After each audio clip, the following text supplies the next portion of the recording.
Move करते हैं next slide पे, जिसमें आपसे पूछा जाएगा मैग्नेटिक फोर्स के बारे में। देखो बच्चों, मैग्नेटिक फील्ड के बाद जो टॉपिक आता है उसका नाम है मैग्नेटिक फोर्स। अब बच्चों, मैग्नेटिक फोर्स मैक्सिमम 3 जगहों पे पूछा जा सकता है। Magnetic force on charge, magnetic force on current carrying wire और फोर्स बिटवीन 2 पैरेलल वायर। बहुत फेमस डेरिवेशन है वो भी, लेकिन उससे भी इंपॉर्टेंट एक डेरिवेशन है, इस साल आने के चांसेस हैं। अगर सीबीएसई बोर्ड ने बहुत अच्छा पेपर बनाने की कोशिश करी तो जो मैं तीसरा डेरिवेशन कह रहा हूँ वो जरूर आएगा, और वो लास्ट में बताऊंगा आपको। देखो यहीं पे जैसे मैंने एक्सेल वाला करके दिखाया था ना, वैसे वो भी करके दिखाऊंगा आपको। तो अब बात करते हैं बच्चों मैग्नेटिक फोर्स की। किसकी बात कर रहे हैं हम? Magnetic force. मैंने आपको बताया मैग्नेटिक फोर्स 3 जगह, चार्ज पे, करंट कैरिंग वायर पे और 2 पैरेलल वायर के बीच में। ठीक है, तो हम सबसे पहले करने जा रहे हैं बच्चों फोर्स ऑन चार्ज। इसमें फॉर्मूले हैं और सीधे सीधे फॉर्मूले हैं, कोई मतलब डेरिवेशन नहीं है, सीधे फॉर्मूले हैं, उसको न्यूमेरिकल है, फॉर्मूले हैं न्यूमेरिकल है, बस। कितने फॉर्मूले याद रखने भैया? मैं बताता हूँ। देखो भाई साहब, हमने बोला फॉर्मूले, मान लो कि मैग्नेटिक फील्ड है, कोई मैग्नेटिक फील्ड ऐसे करके हमने ले लिया बी, ऐसे करके एरो ले लिया, मैग्नेटिक फील्ड है, मैग्नेटिक फील्ड किधर है? लेफ्ट टू राइट ऐसे करके मैग्नेटिक फील्ड दे रखा है, मैग्नेटिक फील्ड का मैग्नीट्यूड कितना है? बी। और कोई चार्ज बदतमीज क्यू चार्ज, चार्ज कितना? क्यू। क्यू चार्ज जो कि बदतमीज निकला, इसने सीधे सीधे ऐसे करके छलांग मार दी वी वेलोसिटी से मैग्नेटिक फील्ड के अंदर। कितने डिग्री पे? थीटा डिग्री पे। कितने डिग्री पे? थीटा। अगर कोई चार्ज ऐसे करके थीटा डिग्री पे मैग्नेटिक फील्ड के अंदर एंट्री मारता है तो ये मैग्नेटिक फील्ड इसकी इस बदतमीजी के चक्कर में इस पे फोर्स लगा के इसको घुमा के बाहर निकालने की कोशिश करता है, और जो फोर्स लगेगा तो फोर्स ऑन चार्ज कह दो बच्चों यहाँ पे, force on charge. Force on charge का जो फॉर्मूला होता है बच्चों वो F इजिकल टू में लिखोगे आप, F इजिकल टू में Q V B sine theta, Q V B sine theta, ये फॉर्मूला होता है। अगर आपको चार्ज V मतलब, क्यू मतलब है चार्ज, V मतलब है वेलोसिटी और B मतलब है मैग्नेटिक फील्ड और थीटा आपको गिवन होगा तो आप इस फॉर्मूले से निकाल सकते हो। इसी का वेक्टर फॉर्म लिखोगे तो आपको पता है साइन में मतलब क्रॉस प्रोडक्ट, मतलब क्या कह रहा हूँ, साइन थीटा हो तो क्रॉस प्रोडक्ट आता है। किसको? चार्ज को कर दो बाहर, V vector cross B vector भी लगा सकते हो। ये मैंने आपको मैक्सिमम फॉर्मूले बता दिए चार्ज पे। लेकिन एनसीईआरटी में जो न्यूमेरिकल है बच्चों वो इस वाले फॉर्मूले पे नहीं है, लेकिन हाँ याद रखना, ये 2 फॉर्मूले याद रखना, इस पे न्यूमेरिकल आ सकते हैं आपको। सीधे सीधे चार्ज दिया जाएगा, जैसे कि बोल देंगे एक इलेक्ट्रॉन ने एंट्री मारी तो इलेक्ट्रॉन का चार्ज आपको पता है 1.6 × 10⁻⁹ है। जैसे प्रोटॉन बोल देंगे तो कई बार नाम भी बोल सकते हैं और कई बार चार्ज बोल देंगे कि 2 कूलम का चार्ज है और इतनी वेलोसिटी है, तो बताओ कितना। एग्जाम्पल बना लेते हैं, एक मैं मन से एक एग्जाम्पल बना लेता हूँ जल्दी से और इसको यही सॉल्व कर लेते हैं। मान लेते हैं कि जो एग्जाम्पल है उसमें हमने मैग्नेटिक फील्ड ले लिया 0.2 टेस्ला का, 0.2 टेस्ला का मैग्नेटिक फील्ड ले लिया, एक चार्ज ले लिया 2 माइक्रोकूलम का, और 2 माइक्रोकूलम का चार्ज जो है वो v वेलोसिटी से, और वेलोसिटी कितनी है 10 मीटर पर सेकंड मान लेते हैं बच्चों, 10 मीटर पर सेकंड से 30 डिग्री पे, पूरे 30 डिग्री पे इसके अंदर एंट्री मार के, तो बताओ ये जो मैग्नेटिक फोर्स एक्सपीरियंस करेगा वो कितना करेगा। तो बच्चों इस केस में सीधे सीधे आप फोर्स का formula Q V B sine theta लिखोगे और इसको सॉल्व करके आंसर दे दोगे। क्यू कितना था? 2 माइक्रोकूलम, 2 माइक्रो मतलब होता है 10⁻⁻⁶ है ना, यूनिट कन्वर्जन करना कंपलसरी।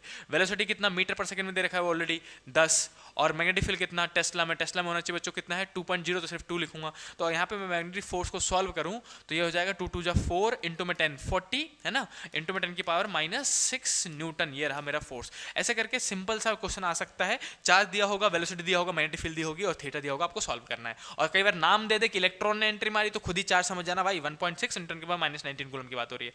तो ये तो था अपने पास फॉर्मूला है ना, तो इस फॉर्मूले पे आप इजीली न्यूमेरिकल सॉल्व कर सकते हो। लेकिन इसी से रिलेटेड एक कॉन्सेप्ट है जिसमें एनसीईआरटी का भी एक न्यूमेरिकल है, वो मैं आपको बता देना चाहता हूं। देखो बच्चों, लेकिन अगर इस चार्ज ने एंट्री मारी 90 डिग्री पे, 90 डिग्री पे एंट्री मारी, ऐसा करके मैं मैग्नेटिक फील्ड बना लेता हूं। ये मैग्नेटिक फील्ड कितना बच्चों? बी, और मैं परपेंडिकुलर एंट्री की बात कर रहा हूं। यही क्वेश्चन आएगा एग्जाम में, आ सकता है, एक क्वेश्चन एनसीईआरटी में भी है, वही करेंगे हम, परपेंडिकुलर एंट्री की बात कर रहे हैं। तो इसमें आपको मान लो कोई चार्ज है जिस बदतमीज प्लस का चार्ज जिसने v वेलोसिटी से ऐसे करके एंट्री मारी, ठीक। तो अब ये मैग्नेटिक फील्ड क्या करता है, इसको मस्त सर्कल में घुमाने लग जाता है। अगर 90 डिग्री पे एंट्री मारी तो चांसेस क्या होंगे कि वो सर्कल में घूम जाएंगे। कब? जब 90 डिग्री पे एंट्री मारेंगे। जैसे कि पिछले केस में उसने थीटा एंगल पे मारा था, तो इस केस में क्या होता है बच्चों, हेलिकल बनने लग जाता है, हेलिक्स, ऐसे करके हेलिक्स बनता हुआ निकलेगा, गोल गोल घूमता हुआ। थीटा एंगल पे जा रहा हो तो हेलिक्स बनता हुआ। अगर मैं कहूँ कि नहीं अब 90 डिग्री पे एंट्री मारी है तो सर्कल बनाता हुआ, तो सर्कल का रेडियस बताओ कितना रेडियस होगा, ये रेडियस पूछा जाता है। वेलोसिटी v बताओ, काइनेटिक एनर्जी बताओ, तो इस टाइप के सवाल भी आते हैं। वैसे तो इसको टोटल 3 केसेस होते हैं, लेकिन इस साल के सिलेबस में नहीं है, इसलिए मैं इसके आगे नहीं जाऊंगा ताकि आपको ज्यादा टाइम वेस्ट ना हो। टू द पॉइंट चीजें पढ़ो और जो मेन चीजें वो पढ़ो, इस चैप्टर को कंप्लीट करो, है ना बच्चों। तो यहाँ पे आपको रेडियस, वेलोसिटी और काइनेटिक एनर्जी मैक्सिमम पूछा जा सकता है, तो मैं उसी के फॉर्मूले बता रहा हूँ कैसे करते हैं। सिंस ये चार्ज पार्टिकल जो है बच्चों सर्कल में घूमने लग जाता है, काय में घूमने लग जाता है, सर्कल में, और जो मैग्नेटिक फोर्स होता है वो हमेशा सेंटर की तरफ लगता है, आप इसको याद कर लो फिलहाल। तो सेंटर की तरफ मैग्नेटिक फोर्स लगता है, तो हम यहाँ पे बोलेंगे सिंस सेंटर में घूम रहा है द मैग्नेटिक फोर्स, यहाँ पे लिख दे रहा हूँ मैं, द मैग्नेटिक फोर्स और सेंट्रीपिटल फोर्स सुना होगा आपने, दोनों बराबर हो जाते हैं। बराबर हो जाता है किसके? सेंट्रीपिटल फोर्स के। सेंट्रीपिटल फोर्स के बराबर रख दोगे और यहां से आप फॉर्मूला निकाल सकते हो। यही मेन कॉन्सेप्ट है, इकलौता, याद रखना। ये बहुत ज्यादा डिटेल में नहीं आएगा इस साल, इसलिए मैं आपको शॉर्ट ट्रिक बता रहा हूँ कि कैसे आपको सॉल्व करना है। ज्यादा टाइम वेस्ट नहीं करना इस पे। मतलब मैग्नेटिक फील्ड का फॉर्मूला कितना था? मैग्नेटिक फोर्स का फॉर्मूला था अपने पास F = में QVB sin थीटा होता है, sin 90 हो जाएगा। sin 90 कितना होता है? 1, तो सिर्फ QVB लिखूंगा। और सेंट्रीपिटल फोर्स का फॉर्मूला कितना होता है बच्चों? mv²/r। ये रहा फॉर्मूला। मैं फिर से समझा देता हूँ। मैग्नेटिक फोर्स का फॉर्मूला होता है QVB sin थीटा। थीटा कितना था? 90, तो sin 91, तो हटा दिया, सिर्फ QVB लिखा। और आगे में सेंट्रीपिटल फोर्स mv²/r, जो कट रहा है उसको काट दो। देखो एक वेलोसिटी से एक वेलोसिटी स्क्वायर कट जाएगा, तो हमारे पास बचा क्या? इधर बचा QB = में MV, एक V तो बचेगा, और अपॉन में आएगा बच्चों R। ये हमने R लिख दिया। हमें किसका फॉर्मूला चाहिए था? रेडियस का, वेलोसिटी का। तो हम पहले रेडियस निकालने के लिए रेडियस को इधर लेके जाएंगे और QV को नीचे लेके आ जाएंगे। तो पहला फॉर्मूला जो रेडियस का निकलता है, रेडियस का पहला फॉर्मूला जो निकलेगा बच्चों, वो रेडियस = निकलेगा R = में MV, मास इंटू में वेलोसिटी अपॉन में चार्ज इंटू में मैग्नेटिक फील्ड। ये पहला फॉर्मूला निकलता है। क्वेश्चन में आपको मास गिवन होगा, वेलोसिटी भी गिवन होगा, चार्ज भी गिवन होगा, B भी गिवन होगा। बोलेंगे रेडियस निकाल के दो। रेडियस निकालने की मदद से आप एरिया भी निकाल सकते हो, πr² करके, है ना, सर्कुलर पाथ में घूम रहा है, πr² करके। यहीं से रेडियस और πr² करके एरिया निकल सकता है, याद रखना। दूसरा मैं आपको बोलूंगा, यहीं से मुझे वेलोसिटी निकाल के दो। वेलोसिटी निकाल के दो। वेलोसिटी के लिए क्या करोगे? कुछ मत करो। इस देखो, अब मुझे यहां से v निकालना है। v निकालने के लिए QB को इधर जाके डिवाइड में जाके मल्टीप्लाई में, तो मैं लिखूंगा Q और B किसके पास चला गया? R के पास, है ना। QB किसके पास चला गया? R के पास। और ये M मल्टीप्लाई में है, इधर जाएगा तो डिवाइड में, क्योंकि ताकि मैं V निकाल सकूं। तो M इधर आएगा तो डिवाइड में, तो अपॉन में M लिख दोगे। ये किसका फॉर्मूला बन जाता है बच्चों? वेलोसिटी का। और जहां वेलोसिटी का फॉर्मूला बन जाए वहीं पे आप यहीं से काइनेटिक एनर्जी भी निकाल सकते हो। देखो याद रखना, इससे आप एरिया निकाल सकते हो। एरिया कैसे निकालोगे? πr² करके, πr² करके एरिया, क्योंकि सर्कल है। और मैं बोलूं काइनेटिक एनर्जी निकालो, तो काइनेटिक एनर्जी निकालने के लिए बचपन से आप एक फॉर्मूला जानते हो, दैट इज ½ mv²। हाँ या ना बोलो जल्दी से। आप इस फॉर्मूले में यहाँ से वेलोसिटी निकाल के इसमें पुट कर सकते हो, नहीं तो नया फॉर्मूला बना सकते हो आप आराम से। अगर वेलोसिटी निकल गया तो ½ mv² लगा दो, सीधे काइनेटिक एनर्जी निकल जाएगा आपका। तो ये एक कॉन्सेप्ट है एक्स्ट्रा जो फोर्स ऑफ चार्ज में पढ़ना पड़ता है। मैं आपको जल्दी से समराइज करता हूँ, फिर करेंगे न्यूमेरिकल। बच्चों टॉपिक का नाम क्या था? फोर्स। फोर्स कहाँ? चार्ज पे, करंट कैरिंग वायर पे, दो पैरेलल वायर के बीच में। सबसे पहले किस पे आ रहा है? Force on charge. Force on charge का फॉर्मूला ये रहे, QVB sin थीटा या फिर QV क्रॉस वेक्टर B। ये MCQ में सीधे फॉर्मूला पूछ सकते हैं, या फिर इस वाले फॉर्मूले में न्यूमेरिकल बना सकते हैं। न्यूमेरिकल मैंने आपको एक सॉल्व करके दिखाया, बेसिक एग्जांपल, है ना। लेकिन इससे भी एक और कॉन्सेप्ट क्या जुड़ा हुआ है कि अपने पास मान लो कि मैग्नेटिक फील्ड है और परपेंडिकुलरली घुसता है, एंट्री मारता है, तो वो सर्कुलर पाथ में घूमने लग जाएगा, जिसकी वजह से जो मैग्नेटिक फोर्स था QVB वो बराबर हो जाएगा सेंट्रीपिटल फोर्स के। और आप यहां से रेडियस, वेलोसिटी, एरिया और काइनेटिक एनर्जी के फॉर्मुलेस निकाल सकते हो। रेडियस का फॉर्मुला क्या था? MV/QB। एक फॉर्मुला याद है आपको, आप सारे निकाल सकते हो। एक फॉर्मुला याद कर लो बस रेडियस का। मैं सबको हमेशा बच्चों को कहता हूं ज्यादा फॉर्मुला याद ही नहीं करने भाई, एक फॉर्मुला याद कर लो, इंपॉर्टेंट। रेडियस का फॉर्मूला क्या होता है? MV/QB। अब आपको ये फॉर्मूला अगर दिमाग में रटा हुआ है तो बाकी कुछ मत निकालो, वेलोसिटी, काइनेटिक एनर्जी भूल जाओ, एरिया वगैरह सब भूल जाओ। बस आपको पता है कि रेडियस का फॉर्मूला क्या होता है? MV/QB। तो यहीं से मैं बाद में फॉर्मूला लिखूंगा, वेलोसिटी निकाल सकता हूं, वेलोसिटी निकालिए, काइनेटिक एनर्जी निकाल सकता हूं, यहीं से एरिया। एक फॉर्मूला याद कर लो बस, ये एक वाला फॉर्मूला याद किया आपने, आपको पता है कि बाद में आप आराम से निकाल सकते हो। बस ज्यादा लोड नहीं देना दिमाग को, एक फॉर्मूला याद कर लिया। रेडियस का फॉर्मूला MV/QB। मास ऊपर में था, याद रखना, और चार्ज नीचे में था। मास ऊपर में ऐसे याद रखना, MV/QB। अब मूव करते हैं क्वेश्चन पे। न्यूमेरिकल कैसा आएगा बच्चों? ये रहा हमारा न्यूमेरिकल, जिसमें कह रहा है कि एग्जांपल है, एनसीईआरटी का एग्जांपल है। बताओ मतलब मेन क्वेश्चन उठाया मैंने इस चैप्टर के, और इसीलिए ये चैप्टर बच्चों को बहुत दिक्कत होती है कि लेंदी भी है, ऊपर से कॉन्सेप्ट बहुत अच्छे हैं इसमें, और न्यूमेरिकल भी है, डेरिवेशन भी है, इसलिए बच्चों को लेंदी चैप्टर लगते हैं। और ये चैप्टर आपने कंप्लीट कर लिया ना भाई साहब, मजा आ जाएगा। ये और रे ऑप्टिक्स बहुत लंबे चैप्टर है जो कि आपको कंप्लीट कर लेना चाहिए। तो ये चैप्टर मैंने आपको इसी वीडियो में करा दिया है ना। अब रे ऑप्टिक्स आप खुद करोगे, उसमें कोई टॉपिक में डाउट हो, जैसे कुछ बच्चों ने मुझे कह रखा है प्रिज्म करा दो भैया, तो मैं नेक्स्ट वीडियो या फिर नेक्स्ट वीडियो कोशिश करूंगा प्रिज्म पे शूट करके अपलोड कर दूं। तो बच्चों अब मूव करते हैं एग्जांपल नंबर 4.3 पे। क्या कहना चाह रहा है question? What is the radius of the path. देखो पूछा ना radius of the path, radius का फॉर्मूला पूछ लिया। ऑफ द इलेक्ट्रॉन, चार्ज दे दिया, जहां नाम बोल दे इलेक्ट्रॉन वहीं चार्ज दे दिया और मास दोनों देखो आगे मेंशन है कि मास इतना है, चार्ज इतना है, गिवन भी है, moving at the speed of दे रखा है। चलो भाई गिवन लिखना स्टार्ट करते हैं, शराफत वाली चीजें करेंगे, अच्छी हैबिट्स अपनाएंगे। गिवन लिखना सबसे पहले जरूरी। क्या पूछा गया है? रेडियस पूछा गया है, ठीक है मार्क कर दिया। उसके आगे क्या कहते हैं ये कि चार्ज गिवन है, चार्ज मतलब क्यू मतलब कितना है बच्चों, ये रहा charge 1.6 × 10⁻⁻19 coulomb charge of electron. उसके बाद मास भी गिवन है, तो मास ऑफ इलेक्ट्रॉन m दे रखा है, 9 × 10⁻31 kg लेना है, ये हमने गिवन लिख लिया। उसके आगे क्या कह रहे हैं, मूविंग विद द स्पीड भी देखा सब कुछ गिवन है, सीधे बस फॉर्मूला याद होना चाहिए बच्चों को, समझ रहे हो, फॉर्मूला याद करना चाहिए और अप्लाई करना आना चाहिए, बस। मैथ आती है ना बेसिक आपकी, तो आराम से आंसर निकाल दो। कितना है, 3 × 10⁻7 हमने लिख दिया, मीटर पर सेकंड में ही दे रखा है। इन अ मैग्नेटिक फील्ड, अब देखो मैग्नेटिक फील्ड भी दे दिया आगे। भाई साहब मैं कह रहा हूँ ना, फिजिक्स के न्यूमेरिकल अगर आपने सही से कॉन्सेप्ट समझ लिए तो आप आराम से कर सकते हो, और मैं हूँ ना कॉन्सेप्ट के लिए, चिंता मत करो, बस कमेंट करते रहना, जितना टाइम मिलेगा बच्चों मैं पूरी कोशिश करूँगा। अभी भी सुबह के 5 बजने को आ गए, सुबह के 5, फिर भी मैं वीडियो बना रहा हूँ क्योंकि एक बच्चा था हमारा जिन्होंने सच में बहुत एक वीक से रिक्वेस्ट की थी। अब हमने बोला कि b की वैल्यू है 6 × 10⁻⁻4 टेस्ला, हमने लिख दिया। परपेंडिकुलर बोल दिया, लो खत्म, परपेंडिकुलर एंट्री मार रहा है, परपेंडिकुलर ही एंट्री मार रहा है, जो मैंने आपको लास्ट कौन सा समझाया। What is it's frequency, frequency भी पूछा गया है, फ्रीक्वेंसी निकालेंगे। फिर कैलकुलेट्स इट्स एनर्जी, एनर्जी मतलब काइनेटिक एनर्जी होता है, किसमें कह रहा है, किलो इलेक्ट्रॉन वोल्ट पढ़ते हैं बच्चों इसको, KeV किलो इलेक्ट्रॉन वोल्ट, एक इलेक्ट्रॉन वोल्ट में इतना जूल होता है, पहले से लिखा हुआ है, और किलो मतलब होता है 10⁻3। तो ये मैं आपको करके दिखाता हूँ, पूरा सॉल्व करके दिखाता हूँ, फिर आप इसको अपने से भी एक बार सॉल्व करके देख लेना। तो यहीं से सॉल्व करना स्टार्ट करते हैं बच्चों। देखो हमें सबसे पहले रेडियस निकालने के लिए बोला, ए वाला पार्ट, फिर हमसे बोला गया कि फ्रीक्वेंसी निकालो, दूसरा वाला पार्ट, और तीसरा वाला पार्ट क्या पूछा गया मेरे से कि काइनेटिक एनर्जी यानी कि एनर्जी भी निकालो, ये रहा हमने लिख दिया यहाँ पे, ठीक है। तो सबसे पहला पार्ट सॉल्व करने जा रहा हूँ बच्चों, रेडियस का फॉर्मूला होता है mv, अभी बताया था, मास ऊपर होता है अपॉन में qb। आप सीधे फॉर्मूला, मास की वैल्यू पुट करोगे, वेलोसिटी की वैल्यू पुट करोगे, q और v सब कुछ सिर्फ पुट करने वाली बात है और n से निकालने वाली बात है, आप खुद निकालोगे, मैं ये बिल्कुल नहीं करूंगा, आप खुद ही निकाल के मुझे कमेंट करके बताओगे। और एनसीईआरटी से आंसर चेक कर लेना बच्चों, बिल्कुल सही निकला है कि नहीं, और कमेंट जरूर करने की हो रही है भाई साहब, जितना कमेंट करोगे उतना मेरे को मोटिवेशन मिलेगा। और दूसरा, प्लीज इस चैनल को भाई साहब अपने दोस्तों के साथ शेयर करो, व्हाट्सअप ग्रुप में डाल दो, जहां मर्जी को, ट्यूशन के व्हाट्सएप ग्रुप में डाल दो, आज चलो ट्यूशन के व्हाट्सएप ग्रुप में डाल दो, स्कूल के व्हाट्सएप ग्रुप में डाल दो, समझ रहे हो, ऐसा शेयर करो, तभी तो सब्सक्राइबर्स बढ़ाओ, तभी तो हम मोटिवेशन मिलेगा ना भाई साहब। वैसे तो आपके कमेंट से मोटिवेशन मिल जाता है, सच्ची बता रहा हूँ। चलिए अब पहला पार्ट तो आप कर लोगे, रेडियस का फॉर्मूला क्या था, mv अपॉन में qb। दूसरा क्या है, दूसरा है बच्चों अपने पास क्या पूछा था, फ्रीक्वेंसी। अब बच्चों फ्रीक्वेंसी और काइनेटिक एनर्जी, मैं पहले बोलूंगा, देखो काइनेटिक एनर्जी पहले निकाल लेते हैं ना, क्योंकि अभी हमने सीखा है। यहाँ से जैसे ही रेडियस निकल जाए तो वेलोसिटी मुझे पहले से गिवन है, वेलोसिटी कितनी है 3 × 10⁸। अब मुझे वेलोसिटी गिवन है 3 × 7 है, 7 मीटर पर सेकेंड। अब मुझसे एनर्जी पूछना है, तो मैं एनर्जी का फॉर्मूला हाफ mv² लगा दूंगा, काइनेटिक एनर्जी पूछा जाएगा मेरे से, हाफ mv² लगा दूंगा। मास दे रखा है मेरे को मास कितना है, ये रहा, वेलोसिटी कितनी, वो रही, वैल्यू पुट करके एनर्जी निकाल के देनी है इनको, ठीक है। तो तीसरा पार्ट, अब ये इसको तीसरा पार्ट मान लो, तीसरा पार्ट हमने पहले कर लिया काइनेटिक एनर्जी वाला, ठीक है।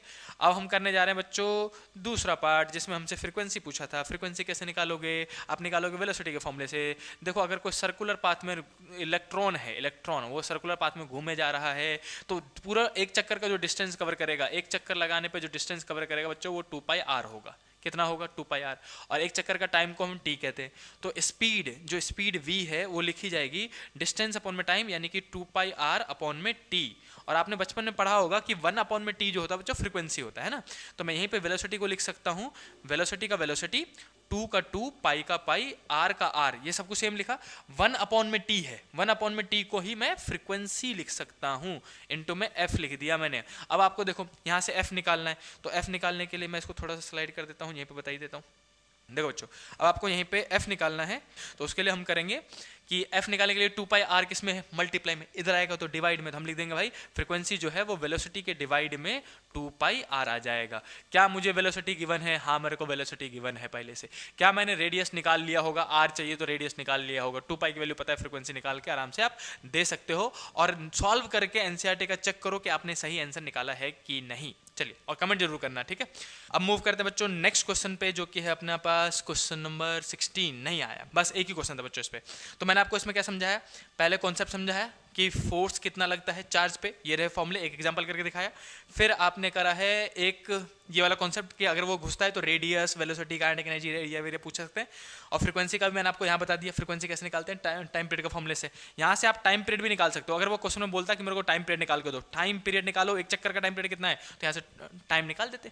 टाइम इक्वल टू कितना हो जाएगा, 2πr में भी। तो इस वाले कॉन्सेप्ट से आप टाइम पीरियड और फ्रीक्वेंसी निकाल सकते हो। इसके बाद हम मूव करते हैं बच्चों नेक्स्ट टॉपिक पे, जो कि है force on wire, current carrying wire. मैंने आपको बताया था चार्ज वायर, पैरेलल वायर, समझ रहे हो। तो ये दूसरा वाला आ गया, चार्ज खत्म हो गया, फोर्स ऑन वायर की बात करेंगे। अब एक चीज और होता है बच्चों, मैं आपको बताऊं, देखो मान लो कि ये मैग्नेटिक फील्ड आपके पास, अब फोर्स कितना लगेगा वायर पे, करंट कैरिंग वायर पे भी फोर्स लगता है। अब सीधे सीधे कॉन्सेप्ट समझेंगे हम, कॉन्सेप्ट और न्यूमेरिकल है ये सारे टॉपिक। अब तो जो बच्चों मैग्नेटिक फील्ड बी इधर की तरफ है और इसके अंदर अगर मैं कोई वायर रख दूं, ऐसा करके मैं वायर रख देता हूं, ऐसा करके कोई वायर रख दिया जिसमें करंट फ्लो कर रहा है, करंट फ्लो कर रहा है, मान लेते हैं ऊपर की तरफ, किधर भी किसी भी एक डायरेक्शन में करंट फ्लो कर रहा है। इसकी लंबाई कितनी है बच्चों, इस वायर की लंबाई हमने ले ली L। ये जो हमने वायर लिया इसको और थिक कर देते हैं, समझ जाओगे आप, ये वायर है, ठीक है, मोटा सा वायर। इसमें करंट कितना फ्लो कर रहा है, I ऊपर की तरफ, और लेंथ ले लिया हमने L। अब L लेंथ लेने के बाद हमने एक चीज और देखना है कि ये एंगल कितना बना रहा है मैग्नेटिक फील्ड के साथ। तो ये जो एंगल बन रहा है मैग्नेटिक फील्ड के साथ, ये मैग्नेटिक फील्ड दिख रहा है, ये वाला किसी भी एक के साथ देख सकते हो, ये रहा मैग्नेटिक फील्ड मेरा और ये रहा मेरा वायर। तो ये वाला जो एंगल बनेगा बच्चों, उसको हमने कह दिया थीटा। तो अब इस वायर पे भी करंट कैरिंग वायर पे भी मैग्नेटिक फील्ड फोर्स लगाता है। और कितना लगाता है, चार्ज पे लगता था QVB साइन थीटा, वायर पे लगता है bill sine theta, BIL sine theta. Bill, बंदे का नाम याद कर लो, एक लड़का था बिल जिसका फोर्स लगता था बिल साइन थीटा। तो फोर्स का फॉर्मूला क्या है, जब भी करंट कैरिंग वायर आया, current carrying wire magnetic field में रखा हुआ है, फोर्स कितना लगेगा, बिल साइन थीटा। वैसे तो इसी पे न्यूमेरिकल सारे खत्म हो जाते हैं, सच्ची बता रहा हूँ, इसी फॉर्मूले पे सारे न्यूमेरिकल खत्म हो जाएंगे। छोटा सा फॉर्मूला है और ये इंपॉर्टेंट भी है, न्यूमेरिकल आने के चांसेस होते हैं इस पे। तो और लेकिन मैं फिर वेक्टर फॉर्म बताऊंगा आपको, मैंने कहा ना CUT के MCQ तैयारी करा दूंगा मैं आपको, और बोर्ड में भी MCQ आएंगे ही आएंगे। तो इसमें अगर मैं कहूँ कि वेक्टर फॉर्म लिख के दिखाऊँ, तो I स्केलर है, करंट जो है स्केलर, उसको बाहर कर दो, I बाहर आएगा, L vector cross B vector होता है, याद रखना, L को पहले लिखते हैं, B को बाद में लिखते हैं, L vector cross B vector. तो ये हमारे पास फॉर्मूला है वेक्टर फॉर्म, ये है वेक्टर फॉर्म। वेक्टर फॉर्म अगर न्यूमेरिकल आया आपके एग्जाम में तो बच्चों इसी पे आएगा, बिल साइन थीटा पे, बिल साइन थीटा, इतना पता होना चाहिए बस। अब मूव करते हैं डायरेक्टली क्वेश्चन, इसमें और कोई कॉन्सेप्ट ना है भाई साहब। फोर्स कितना लगा, बिल साइन थीटा, फोर्स कितना लगा, बिल साइन थीटा, B मतलब मैग्नेटिक फील्ड, I मतलब करंट, L मतलब लेंथ, और उसका वेक्टर फॉर्म लिखवा दिया। अब इसी के बच्चों मूव करेंगे करंट के वाले पे, न्यूमेरिकल पे। एग्जाम्पल नंबर 4.1 NCERT का क्वेश्चन है अगेन। तो बच्चों 4.1 हम सॉल्व करने जा रहे हैं, तो हम चलो पढ़ लेते हैं जल्दी से, फिर गिवन लिखेंगे। क्वेश्चन कह रहा है a straight wire of mass, और भाई साहब पहले लाइन में ही गिवन दे दिया, मैं सोच ही रहा था गिवन लिख लेना चाहिए। गिवन दे दिया क्या, एक वायर है जिसका मास दे रखा है, तो ठीक है भाई मास लिख देते, काहे घबराएंगे, हमको नहीं आता क्या बताओ।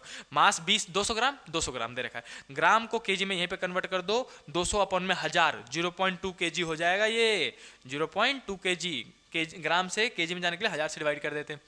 लेंथ कितना है बच्चों, लेंथ ऑलरेडी मीटर में है तो हम लिख देंगे 1.5 मीटर, ये रहा 1.5 मीटर है ना। कैरीज करंट ऑफ 2 एम्पियर, तो हम लिख देंगे I की वैल्यू कितनी है बच्चों, 2 एम्पियर लिख दिया हमने। इस सस्पेंडेड, अच्छा सस्पेंडेड मतलब होता है लटका रखा है, suspended in the mid air, हवा में बीच में लटका रखा है भाई साहब, by the uniform horizontal magnetic field, magnetic field की मदद से। What is the magnitude of magnetic field, B की वैल्यू बताओ, magnitude of magnetic field B की वैल्यू बताओ। देखो बच्चों ये कब पॉसिबल है, जब कोई वायर हवा में लटक सकता है। देखो सिंपल सी बात है, अगर मैं इस पेन की बात कर रहा हूँ तो ये पेन जो है उसका mg तो नीचे लगेगा ही लगेगा, सिंपल सी बात है। और मैग्नेटिक फील्ड का जो फोर्स है वो अगर वो ऊपर लग जाए और दोनों बराबर हो जाए तो ही कंडीशन है कि ये हवा में लटक सकता है ना।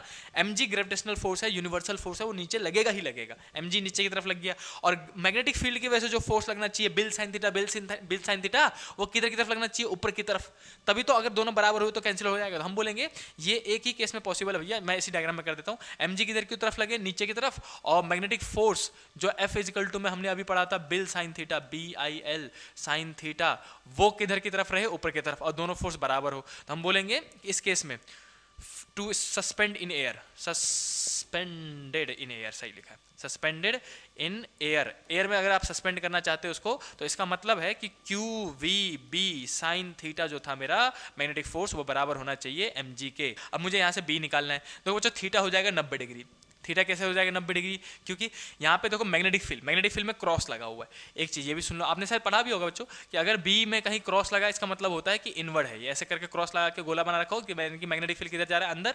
और अगर बी में ऐसे करके डॉट लगा के गोला लगा रखा हो इसका मतलब होता है आउटवर्ड, आपने पढ़ा होगा। तो मैग्नेटिक फील्ड किधर की तरफ, अंदर की तरफ, करंट किधर की तरफ, सामने की तरफ। मैग्नेटिक फील्ड अंदर, करंट सामने, एंगल कितना बनेगा 90। तो हम यहाँ पे थीटा लेंगे 90, थीटा इक्वल टू 90, साइन 90 कितना होता है 0, कोई नहीं बोलेगा भाई साहब, 0 कोई नहीं बोलेगा, 1 होता है 1। तो हमने सिर्फ साइन 90 को हटा के 1 लिख देना है। तो बच्चों बच्चे का यहाँ पे Q V B equal to में एम जी। मुझे क्या निकालना था, क्वेश्चन में पूछा मैंने, बी निकालना था। बी निकालने के लिए क्यू वी जो है ये क्यू वी, ये मल्टीप्लाई में इधर जाएगा तो डिवाइड में, तो b इजिकल टू में बच्चों एम जी अपॉन में क्यू वी आ जाएगा। अब इसको सॉल्व कर लो। मास कितना है, मास 0.2 kg लोगे आप, ऐसा यूनिट में लेना है। g की वैल्यू 10 होती है, 10 ले लिया करो, कोई दिक्कत नहीं 9.8 लेने की। चार्ज कितना है, चार्ज नहीं है, चार्ज क्यों लिखा मैंने, क्यू वी साइन थीटा क्यों लिखा भाई साहब, बिल साइन थीटा था भाई साहब, बिल साइन थीटा था। I am really sorry, bill sine theta करो उसको बच्चों, बिल साइन थीटा। बाकी सब कुछ कॉन्सेप्ट तो सेम ही रहेगा, बिल साइन थीटा आएगा। मैं कह रहा हूँ चार्ज कहाँ से आ गो, चार्ज कहाँ से आ गो भाई साहब, बिल साइन थीटा करेंगे बच्चों इसको, B I L sine theta, BIL sine theta, force on current carrying wire चल रहा है भाई साहब, वायर चल रहा है। तो यहाँ पे बिल साइन थीटा, यहाँ पे बी आई एल बचेगा, बी आई एल बचेगा यहाँ पे, है ना, और साइन थीटा तो हट गया। तो यहाँ से मुझे बी निकालना था, तो आई एल जो है वो जाएगा डिवाइड में, आई और एल। तो एम की जगह में मास, जी की जगह में 10, आई करंट कितना था, करंट कितना था 2 एम्पियर, करंट हमने लिख दिया 2 एम्पियर। इनटू में लेंथ कितनी थी बच्चों, लेंथ दे रखा था 1.5 मीटर, तो यहाँ पे मल्टीप्लाई कर देंगे 1.5 मीटर, इसको सॉल्व कर देंगे, आंसर निकल जाएगा। देखो इस पॉइंट से इस पॉइंट को हटा दिया, 2 से 2 को काटा, 10 अपॉन में 15, यानी कि 5 से काटेंगे तो 2 अपॉन में 3, और 2 अपॉन में 3 मैग्नेटिक फील्ड आएगा।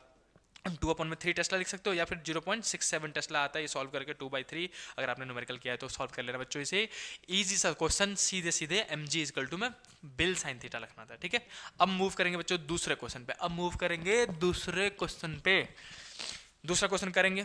देखो बच्चों क्या कहना चाह रहा है, क्वेश्चन नंबर है एग्जाम्पल नंबर 4.9 एग्जाम्पल। अब इसको भी जल्दी से सॉल्व कर लेते हैं। क्या कहना चाह रहा है, गिवन लिख देता हूं मैं पहले, वरना फिर से पता चले पहली लाइन में ही गिवन दे दो। चलो भाई साहब, the horizontal component of earth magnetic field, बिल्कुल मत घबराना, अर्थ मैग्नेटिज्म हटा हुआ सिलेबस में से कुछ भी दे वो मैग्नेटिक फील्ड दे रहा है आपको।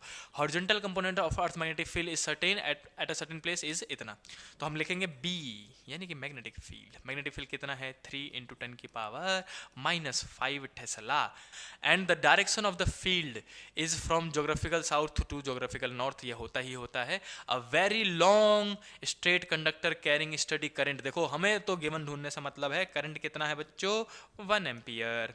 आगे क्या कह रहा है, व्हाट इज द फोर्स पर यूनिट लेंथ, पर यूनिट लेंथ मतलब लेंथ की वैल्यू वो 1 मीटर कहना चाह रहे हैं, पर यूनिट लेंथ मतलब 1 मीटर पे, पर यूनिट मतलब 1 मीटर पे बताओ 1 मीटर वायर पे कितना फोर्स लगेगा। फोर्स पूछा गया है, फोर्स पूछा गया है, सवाल लगा दिया हमने। क्या कह रहा है, व्हाट इज द फोर्स पर unit length on it when it is placed horizontal to the table and direction of the current is east to west and south to north. अच्छा ठीक है बच्चों, दो केसेस है। देखो पहले तो आप एक छोटा सा टेबल बना लो, समझा देता हूँ मैं आपको, समझा देता हूँ बच्चों। ये छोटा सा टेबल बना दिया हमने, ऐसे करके टेबल बना दो। अब मैं कह रहा हूँ टेबल के ऊपर हमने एक वायर रख दो, वायर रख दिया ऐसे करके, ये हमारा वायर जिसमें करंट फ्लो कर रहा है, ठीक है। हमारा मैग्नेटिक फील्ड किधर था, साउथ टू नॉर्थ, तो बना लो भाई साहब। अब देखो 3D वाला बनाना, कोशिश करना 3D वाला, ऐसे वाला तिरछे वाला बनाना 3D वाला। इसको हमने माना ईस्ट, तो ये हो गया वेस्ट, और ये हो गया नॉर्थ, और ये हो गया साउथ, ऐसे करके, है ना, east west north south. Magnetic field किधर की तरफ था, नॉर्थ साउथ टू नॉर्थ होता है, geographical south to north magnetic field. तो जो बी की वैल्यू है वो साउथ टू नॉर्थ यानी कि इधर की तरफ है, मैं ब्लू से भी बना देता हूँ, ये रहा बी हमारा मैग्नेटिक फील्ड, ठीक। करंट किधर से किधर रखा है बच्चों, पहले केस में, ए वाले केस में करंट है east to west, east to west. तो मैं इस डायग्राम को मिटा के, इस डायग्राम को करंट को मिटा के हम ईस्ट टू वेस्ट में रखेंगे, ईस्ट टू वेस्ट, ईस्ट से निकल के वेस्ट की तरफ। तो अब बच्चों एंगल मैग्नेटिक फील्ड कितना, मतलब एंगल कितना बनेगा 90 डिग्री, मैं बता ही दे रहा हूँ यहाँ पे देखो। अब इसी टेबल से बार बार समझते रहना, हमारा मैग्नेटिक फील्ड किधर, इधर की तरफ, नीचे में देख रहे हो मैग्नेटिक फील्ड किधर, इधर की तरफ, और जो करंट है वो ईस्ट टू वेस्ट जा रहा है, ईस्ट टू वेस्ट मतलब ऐसे करके तिरछे मार रहा है करंट ईस्ट से वेस्ट की तरफ। अब ये मैग्नेटिक फील्ड को, ये इसको यहाँ से हटा देता हूँ पहले, यहाँ लिख देता हूँ, ये मैग्नेटिक फील्ड था और ये हमारा ईस्ट टू वेस्ट जा रहा था, तो ये जो एंगल बनता है बच्चों वो 90 डिग्री बनेगा, ये 90 डिग्री बनेगा, समझ रहे हो। ऐसे करके 3D में देखना पड़ेगा कि मैग्नेटिक फील्ड जो था वो साउथ से नॉर्थ इधर की तरफ आ रहा था, करंट इधर की तरफ, तो एंगल कितना बनता है साउथ नॉर्थ, तो इसमें 90 डिग्री बनता है। तो इस केस में फोर्स का फॉर्मूला लगा दोगे बच्चों, BIL साइन थीटा की जगह में 90 ले लेना। B कितना है ये रहा गिवन है, I कितना है 1 एम्पियर, L कितना है 1 मीटर, और सॉल्व करके आंसर निकाल देना। दूसरा केस और सॉल्व करके आंसर निकालने की कमेंट करने की हो रही है भाई साहब, जितने आपने मतलब क्वेश्चन नंबर के हिसाब से कमेंट करना, देखता हूँ मैं कितने बच्चों ने कितने क्वेश्चन किए। यही तो होता है हार्ड वर्क। देखो हम आपके लिए यहाँ पे पता है यूट्यूब पे जितने भी टीचर्स पढ़ा रहे हैं वो बहुत मेहनत कर रहे हैं। अब टीचर्स इतनी मेहनत कर रहे हैं तो आपका तो एग्जाम है, दिन रात एक कर दो नंबर लाने के लिए भाई साहब, दिन रात एक कर दो। तो बी वाला पॉइंट समझा रहा हूँ, आप आ जाओ बी वाला आ जाओ। क्या कहना चाह रहा है कि अब साउथ टू नॉर्थ कर दिया, किसको, करंट को, current is south to north. अब पहले मैग्नेटिक फील्ड देख लो, मैग्नेटिक फील्ड किधर था, मैग्नेटिक फील्ड तो इधर था, साउथ टू नॉर्थ ही, ये मैग्नेटिक फील्ड है, और करंट भी कर दिया साउथ टू नॉर्थ ही। ओहो, करंट भी इधर ही कर दिया, एंगल बचेगा बच्चों 0 डिग्री, और 0 डिग्री बनेगा तो फोर्स का फॉर्मूला लिखो गया bill, BIL sine theta, sine zero कितना होता है बच्चों 0, साइन 0 0 होता है इसलिए फोर्स भी 0 हो जाएगा, यहाँ पे लिख देना साइन 0 0 होता है, इसीलिए हमने फोर्स 0 कर दिया। तो ये 2 पार्ट थे, एक में आप आंसर लगाओगे साइन 90 की वैल्यू 1, ये 1 पुट करना और इन सब की वैल्यू पुट करके आंसर निकाल के आंसर मैच कर लो भाई साहब। एनसीईआरटी का एग्जांपल 4.9 है। और दूसरा इस केस में फोर्स अगर पैरेलल हो गया, जिधर मैग्नेटिक फील्ड उधर ही रख दिया आपने तो 0 हो जाएगा, है ना। तो ये था दूसरा क्वेश्चन।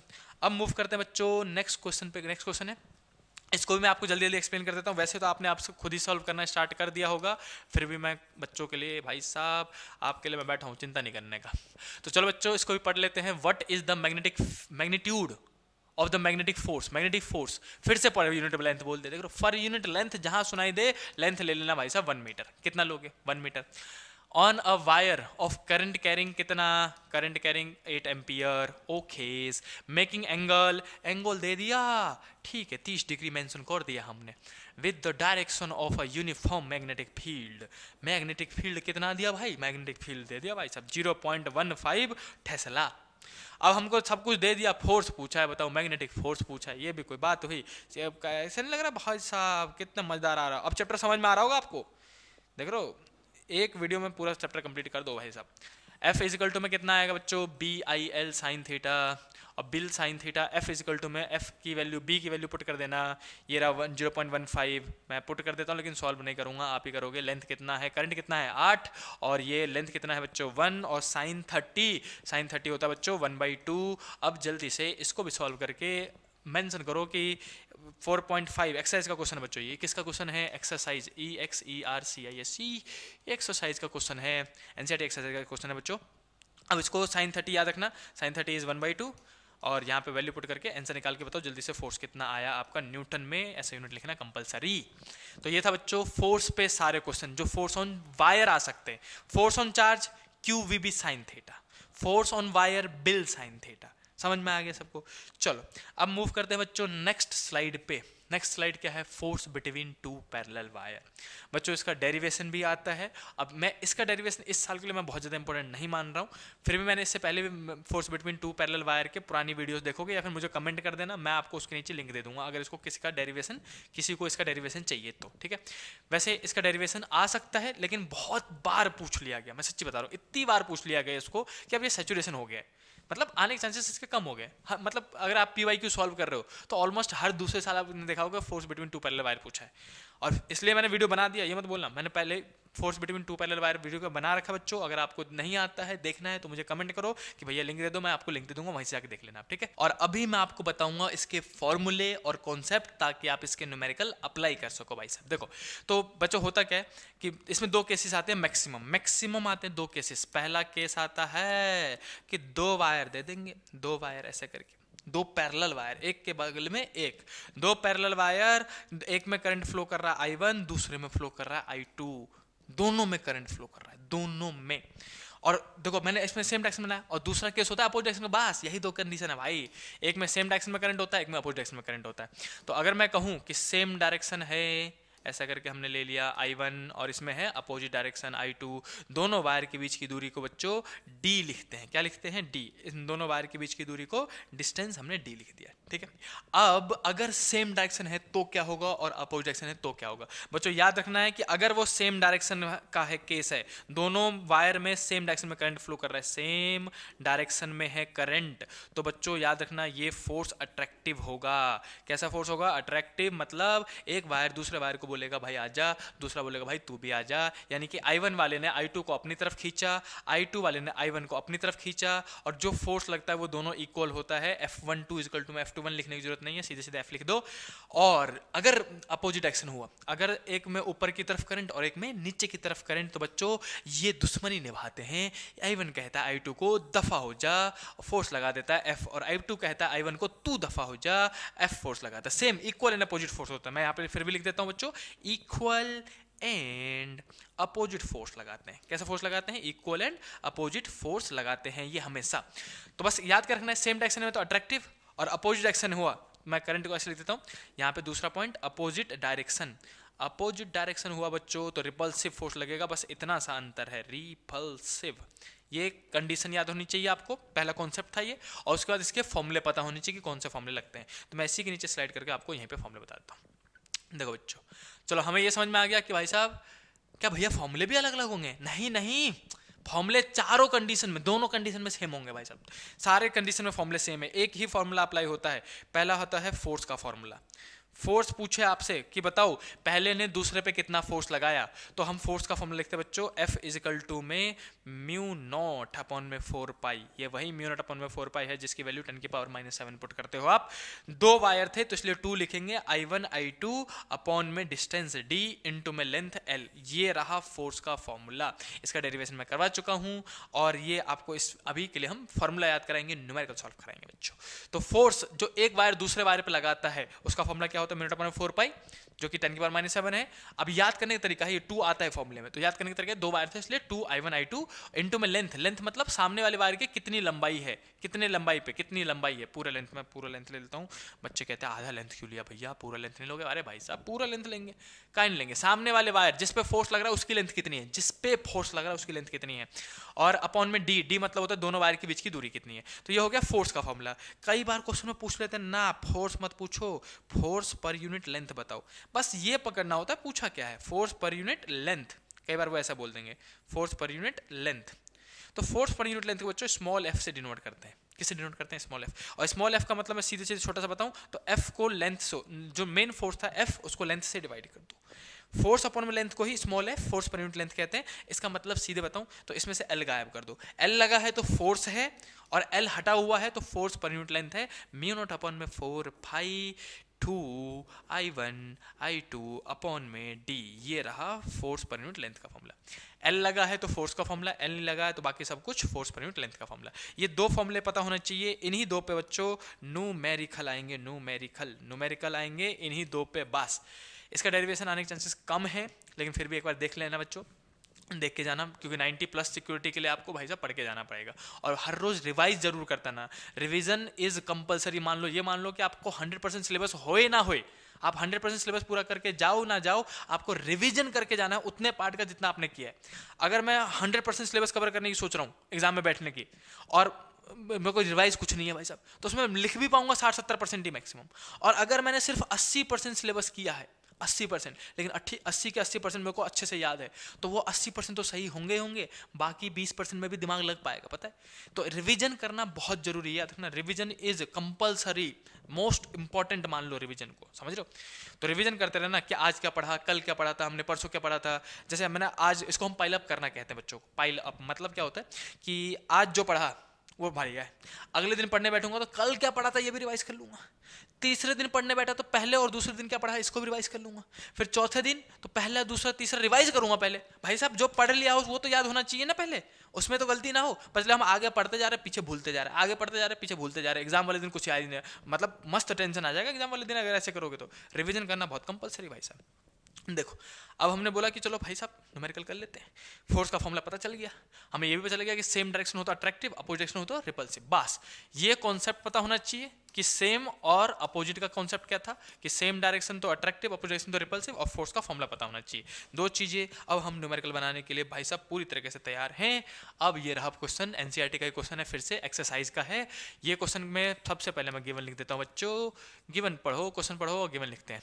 कितने हैं, दो लॉन्ग वायर है, दो वायर की बात कर रहे हैं, पैरेलल है, स्ट्रेट वायर्स है, A and B, carries current of I1 और I2 दोनों दे दिया। तो I1 को लिख रहा हूं मैं 8 एम्पियर, 8.0 एम्पियर मतलब 8 एम्पियर, और I2 की वैल्यू कितने है बच्चों, 5 एम्पियर गिवन है ना, 5 एम्पियर और 8 ampere in the same direction. देखो दे दिया ना सेम डायरेक्शन, बस इतना बोल दे, जहां बोल दे कि बच्चों करंट जो है वो सेम डायरेक्शन में है। और अभी आपने सेम डायरेक्शन में याद किया था, मैंने बताया था सेम डायरेक्शन में कैसा होता है बच्चों, अट्रैक्टिव। सेम डायरेक्शन में अट्रैक्टिव फोर्स लगेगा, अट्रैक्टिव फोर्स लगेगा, और अपोजिट डायरेक्शन में रिपल्सिव, है ना। तो I1 I2 आ गया। सेपरेटेड बाय डिस्टेंस, दोनों वायर के बीच की दूरी कितनी है, 4 सेंटीमीटर, यानी कि स्मॉल डी। दोनों वायर के बीच के स्मॉल डी होता है ना, जैसे एक वायर ये रहा, एक वायर ये रहा, इसमें करंट I1 फ्लो कर रहा है, इसमें करंट I2 फ्लो कर रहा है, और ये सेपरेशन को हम क्या कहते हैं बच्चों, डी। तो डी, स्मॉल डी की वैल्यू कितनी है, कितनी है, 4 सेंटीमीटर। 4 सेंटीमीटर दे दिया तो 4 × 10 की पावर आपको कन्वर्ट करना आ गया। अब तो आपने सीख लिया है 4 × 10 की पावर -2। अब estimate the force on 10 section of wire A वाले वायर के 10 सेंटीमीटर के लेंथ पे, लेंथ दिया है भाई, मैंने बोला था ना जिस पे पूछा जाएगा उसका लेंथ भी देगा। लेंथ कितना है, 10 सेंटीमीटर, लेंथ 10 सेंटीमीटर, 10 × 10 की पावर -2 मीटर ले लिया हमने, है ना। तो ए वाले पे फोर्स बताओ, बराबर फोर्स लगता है, जितना ए बी पे लगाएगा उतना ही बी ए पे लगा रहा होगा। तो फोर्स का फॉर्मूला लगाओ सीधे सीधे और आंसर निकाल दो। यहाँ पे मैं लिखूंगा कि मुझे फोर्स का फॉर्मूला पता है बच्चों, μ0/4π 2I1 I2 L/d। यहाँ पे फोर्स पर यूनिट लेंथ नहीं पूछा था, फोर्स पूछा था। देखो क्वेश्चन में क्या कह रहा है, फोर्स बताओ, कहीं लिखा है फोर्स पर यूनिट लेंथ नहीं ना, तो इस बार लेंथ मेंशन करेंगे भाई। इसकी जगह में पुट कर देना। अब आप इसको जल्दी से सॉल्व कर सकते हो। 10 की पावर -7, μ0/4π की वैल्यू 10 की पावर -7। 2 का 2 लिखा हमने। I1 I2 कितना है, एक 8 है, एक 5 है, तो 8 और 5। लेंथ कितनी है, 10 × 10 की पावर -2 अपॉन में डिस्टेंस कितना है बच्चों, 4 × 10 की पावर -2। अब इसको 31-32 मिटा के जल्दी से आंसर निकाल सकते हैं। इसको मैं स्लाइड कर देता हूँ, यहीं सॉल्व कर लेते हैं इसको। देखो बच्चों, हमने बोला कि फोर्स निकालने जा रहे हैं, तो ये 10 की पावर -2 बच्चों ऊपर में भी है नीचे में भी, तो कट जाएगा। 4 से 2 टाइम्स में 8 कट जाएगा, तो 2 2 जा 4 और 4 5 जा 20, है ना। 2 2 जा 4 × में 5, 4 5 जा 20, 20 × में 10 200, तो 200 × में 10 की पावर -7 न्यूटन ऐसे लिख सकते हो। या फिर 2 जीरो इसमें से घटा दो, 2 × ये 2 जीरो इसमें भेज दिया मैंने, तो 10 की पावर -5 न्यूटन। दोनों आंसर सही है, इतना फोर्स लगेगा इन वायर्स के बीच में, आंसर है ये बच्चों। तो आप जल्दी से इसको भी सॉल्व करके देख सकते हो। ये रहा हमारे पास क्वेश्चन और उसका आंसर। तो ये था फोर्स बिटवीन 2 पैरेलल वायर, जिसका मैंने आपको फॉर्मूला बताया, कॉन्सेप्ट बताया, और हमने न्यूमेरिकल करा। ठीक है बच्चों, अब मूव करते हैं नेक्स्ट स्लाइड पे। ऑलमोस्ट हम चैप्टर के एंड में आने वाले। एम्पियर सर्किटल लॉ, भाई साहब इंपॉर्टेंट टॉपिक। मैं जिस डेरिवेशन की मैं बात कर रहा था कि इस साल जैसे फोर्स बिटवीन 2 पैरेलल वायर बहुत बार पूछा गया है, लेकिन इस वाले डेरिवेशन के आने चांसेस हैं, और एनसीईआरटी में भी प्रिंटेड और नई वाली एनसीईआरटी में प्रिंटेड है। इसलिए मैं बच्चों को कहता हूँ सिक्योरिटी के लिए इस वाले डेरिवेशन को मैं समझाऊंगा। एम्पियर सर्किटल लॉ, नाम ही कैसा, सर्किटल लॉ, सुन रहे हो। तो एम्पियर सर्किटल लॉ ने क्या कहा था, मैं आपको पहले लॉ समझा देता हूँ, फिर लॉरेंज फोर्स भी बता देता हूँ, और फिर इसका डेरिवेशन करवा देता हूँ। समझ में आया इजीली भाई साहब, देखते रहो, मजा आ जाएगा, मजा एकदम एकदम पूरी फिजिक्स समझ में आएगी। मैं हूं ना, सुभाष सर समझाए, सुभाष भैया, भैया बोला कर भाई साहब, मत वाला कर यार, सुभाष भैया समझाए और समझना, ऐसा आज तक हुआ ना भाई साहब। तो एम्पियर सर्किटल लॉ की बात कर रहे हैं, किसकी बात कर रहे हैं, ampere circuital law. Ampere circuital law ने क्या बोला था कि उन्होंने बोला था कि देखो भाई, ओहो सेलेक्ट कर, चूज कर रखा है, रुको। हमने बोला कि उन्होंने कहा कि देखो भाई एक वायर ले लो, क्या ले लो, वायर जो है अगर उसमें अंदर करंट फ्लो कर रहा है तो वो अपने आसपास ऐसे करके सर्कुलर मैग्नेटिक फील्ड बनाता है, ये सबको पता था। तो उन्होंने क्या बोला कि किसी भी मैग्नेटिक फील्ड, मान लो ये वाला मैग्नेटिक फील्ड बी है, क्या है बी, ये वाला B1, ये B2, ऐसे करके सारे मैग्नेटिक फील्ड्स है ना। तो मैग्नेटिक फील्ड इनटू में उसका पेरीमीटर हमेशा कांस्टेंट आएगा, या फिर मैं ऐसे लिख देता हूँ समझाने के लिए, ये B1 वाला, ये बाहर वाला मैग्नेटिक फील्ड B2, सबसे बाहर वाला B3। तो उन्होंने क्या बोला कि मैग्नेटिक फील्ड, और सबका रेडियस भी ले लो, इसका रेडियस R1, इसका रेडियस R2, इसका रेडियस R3। तो उन्होंने क्या बोला कि मैग्नेटिक फील्ड जैसे B1 वाला ले रहे हो तो इनटू में उसका पेरीमीटर 2πr1, ये हमेशा μ0I के बराबर आएगा। म्यू नॉट आई जो करंट फ्लो कर रहा है। मैं दूसरा क्या ले लूँ, B2 इंटू में 2πr2 ले लूँ तो भी ये म्यू नॉट आई ही देगा। कोई फर्क नहीं पड़ता आपने पहला मैग्नेटिक फील्ड लिया है दूसरा मैग्नेटिक फील्ड लिया है, जौन सा मैग्नेटिक फील्ड उसका पेरीमीटर इनटू में म्यू नॉट आई, जौन सा मैग्नेटिक फील्ड उसका पेरीमीटर इनटू में आई। तो ये इसी को एक कॉमन फॉर्मूला बना दिया उन्होंने, और इसके थ्रू जो कॉमन फॉर्मूला दिया वो मैं आपको ऊपर लिख के दिखा देता हूँ। उन्होंने बोला B मतलब मैग्नेटिक फील्ड है ना, 2πr को dl का इंटीग्रेशन लिख सकते हो 0 से लेके 2πr तक, समझ लो। और इसका सबको पता है, मैंने आपको किसी ना किसी डेरिवेशन में करवाया, आज ही किस वाले में, सर्कुलर वायर वाले में करवाया, मैं आपको दिखा भी देता हूँ। आप एक बार रिकैप भी हो जाएगा बच्चों, सर्कुलर वायर वाला कहाँ है, जहाँ पे मैंने एक्सिस पे डेरिवेशन करवाया था आपको, ये वाला। मैंने आपको देखो इस जगह पे बच्चों अगर मैं दिखाऊँ, लास्ट टाइम पे जब आपने इसको dl को इंटीग्रेट किया था, याद है, dl को 0 से लेकर 2πa तक इंटीग्रेट किया तो आपने बाद में क्या लिख दिया था, सिर्फ 2πa लिखा था ना। यानी कि 2πa को वापस ये भी तो लिखा जा सकता है, dl का इंटीग्रेशन 0 से लेकर 2πa तक लिख सकते हैं कि नहीं लिख सकते हैं, यानी कि dl का इंटीग्रेशन ही 2π आएगा, है ना, 2πr। तो वही चीज हम उस डेरिवेशन में करने जा रहे हैं बच्चों। डेरिवेशन कहाँ गया हमारे पास, एम्पियर सर्किट लॉ। उन्होंने बोला कि 2πr को आप क्या लिख सकते हो, dl का इंटीग्रेशन लिख सकते हो 0 से लेकर 2πr तक, क्योंकि इंटीग्रेट होकर वापस 2πr ही बन जाएगा।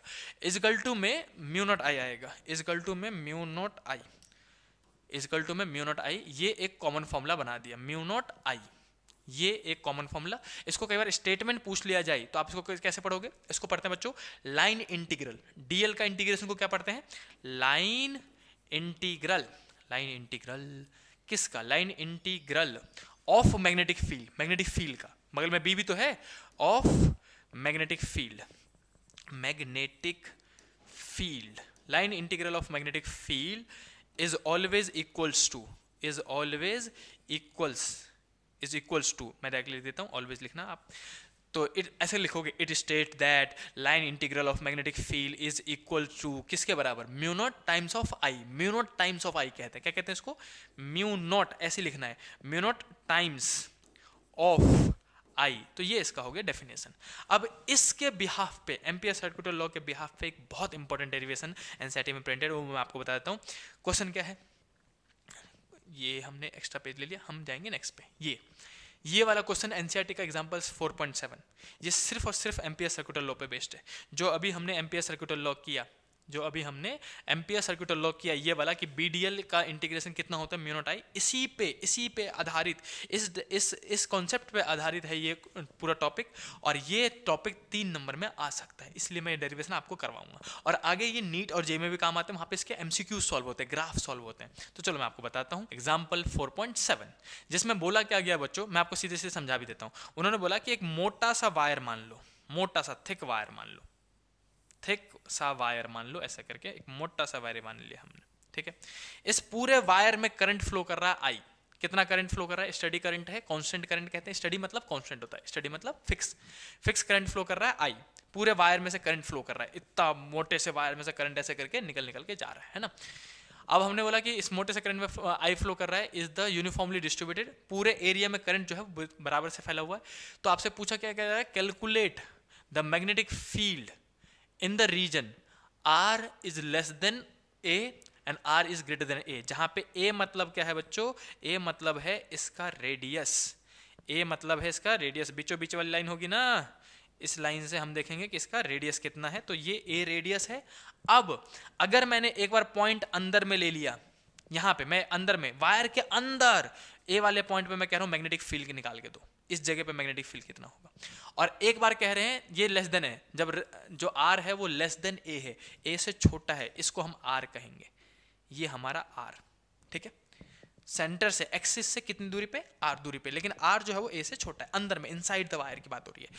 और फिर दूसरा कब, जब R is greater than A, मतलब A से बड़ा, मतलब बाहर, आउटसाइड। अब मैंने बाहर मान लिया ये डिस्टेंस R, अब ये B वाले पॉइंट पे बताओ मैग्नेटिक फील्ड कितना है।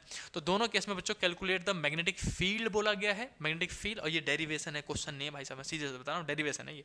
तो अंदर में एक बार बताओ मैग्नेटिक फील्ड का फॉर्मूला क्या निकलेगा, बाहर में बताओ एक बार फॉर्मूला क्या निकलेगा, और इसी में आपको उसका ग्राफ भी बताऊंगा मैं।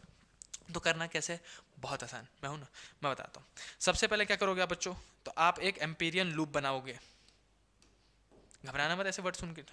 एम्पीरियन मतलब जहाँ जिस पॉइंट के अलग निकालना है, मैं उसी पॉइंट के अलग एक सर्कल बना दूंगा छोटा सा, ऐसे करके, हम इसको एम्पीरियन लूप कहते हैं। इसके अलग निकालना है तो इसके अलग भी एक छोटा सा सर्कल बना दूंगा ऐसे करके, मतलब बाहर से जाएगा, ये मैंने अंदर से ले लिया, ऐसे करके इसके अलॉन्ग ऐसे करके पीला पीला बना दे रहा हूँ पूरा सा, ठीक है, ऐसे करके डायग्राम में दिखा देना बस। हम अब केस लिखेंगे इनसाइड, डेरिवेशन इजी है, समझ में आ जाएगा, बस ध्यान से सुनते रहो भाई। मैं आपको वापस समराइज कर रहा हूँ, एक बार वायर के अंदर निकालना है, एक बार वायर के बाहर निकालना है, किसकी मदद से, एम्पियर सर्कुलर लॉ की मदद से। तो हम लिखेंगे according two ampere circular law. हमें पता है कि बी डी एल का इंटीग्रेशन जो है वो म्यू नॉट आई के बराबर होता है, ये फॉर्मूला लिख दिया, एक नंबर तो यही मिल जाना मेरे को। फिर मुझे बी निकालना है, तो बी का बी लिखूंगा इनसाइड के केस में बच्चों, किसके केस में, इनसाइड के केस में 2 पाई आर लोगे। यहाँ पे डीएल का इंटीग्रेशन चाहो तो आप सीधे सीधे लिख भी सकते हो, 0 से लेके 2 पाई आर तक करूंगा, बाद में इसको 2 पाई आर लिख दूंगा इक्वल टू में म्यू नॉट, लेकिन आई डैश फंसेगा बच्चों, आई डैश कहते हैं क्यों, क्योंकि पूरे वायर में, यहाँ पे पूरे वायर में पूरा एरिया मिला के करंट आई जा रहा है, इन सबको मिला के करंट कितना जा रहा है, आई। तो इस वाले छोटे से पीले वाले सेगमेंट में, जिसको मैंने अब काला कर दिया, इस वाले में तो करंट कम जाएगा ना, इस वाले करंट में जाने को हमने आई डैश कह दिया। आई डैश कैसे निकालोगे, यूनिटरी मेथड से।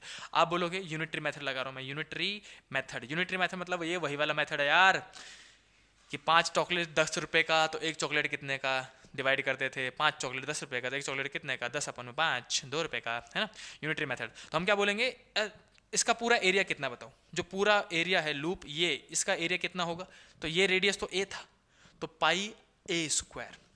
हम बोलेंगे पाई ए स्क्वायर के एरिया में आई करंट फ्लो कर रहा है अकॉर्डिंग टू द क्वेश्चन, जैसा उसने बोल रखा है, ठीक है।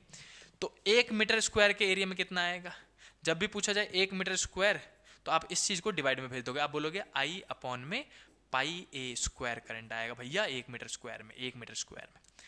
तो चलो 1 मीटर स्क्वायर में इतना आ रहा है, आई अपॉन में पाई ए स्क्वायर। तो मेरे एरिया में ये जो छोटा सा एरिया है मेरा, ये वाला, जिसका एरिया कितना आएगा, पाई आर स्क्वायर, इसका तो रेडियस आर मानूंगा ना, इसमें कितना आएगा, तो आई डैश, इसको हम बोलेंगे आई डैश का कितना, तो 1 का जो आया इंटू में कर दो इसका एरिया, 1 में कितना, 1 मीटर स्क्वायर में कितना, आई अपॉन में पाई ए स्क्वायर, इंटू में इसका एरिया कितना बच्चों, पाई आर स्क्वायर, पाई आर का स्क्वायर।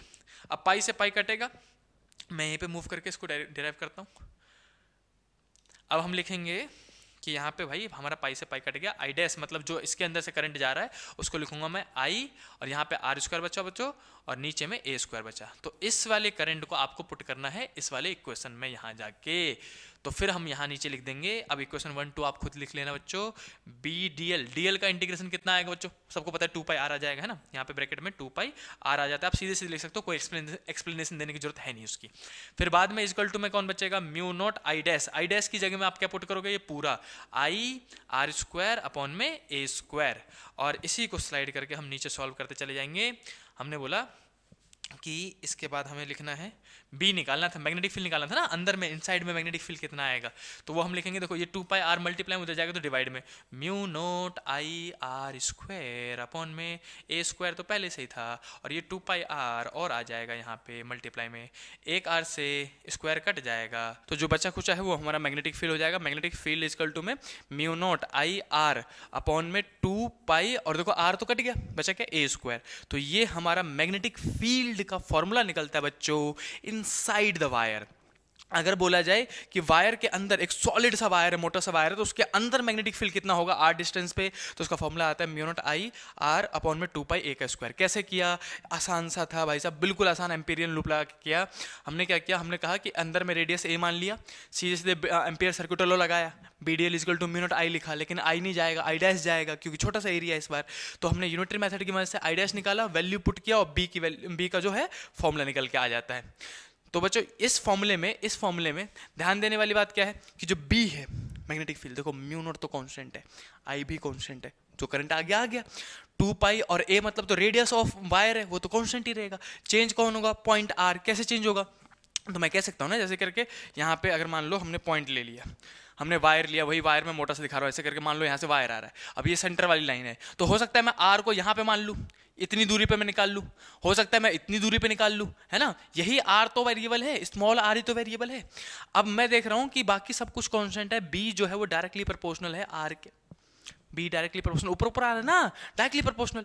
अब ये हो गया इनसाइड का केस। अभी डायरेक्टली प्रोपोर्शनल क्यों बताया, ताकि आप ग्राफ बनाने में हेल्प होती है, ये सुनो।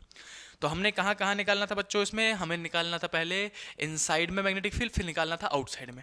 आउटसाइड में कैसे निकालेंगे, हम यही निकाल देते हैं आउटसाइड में, देखो हम बोलेंगे आउटसाइड के केस में यही निकाल देते हैं, हम लिखेंगे यहाँ पे आउटसाइड लिख दे रहा हूँ मैं, ठीक है। आउटसाइड में मैग्नेटिक फील्ड का फॉर्मूला निकालना पड़ता है। फिर से लिखेंगे according two ampere circuital law.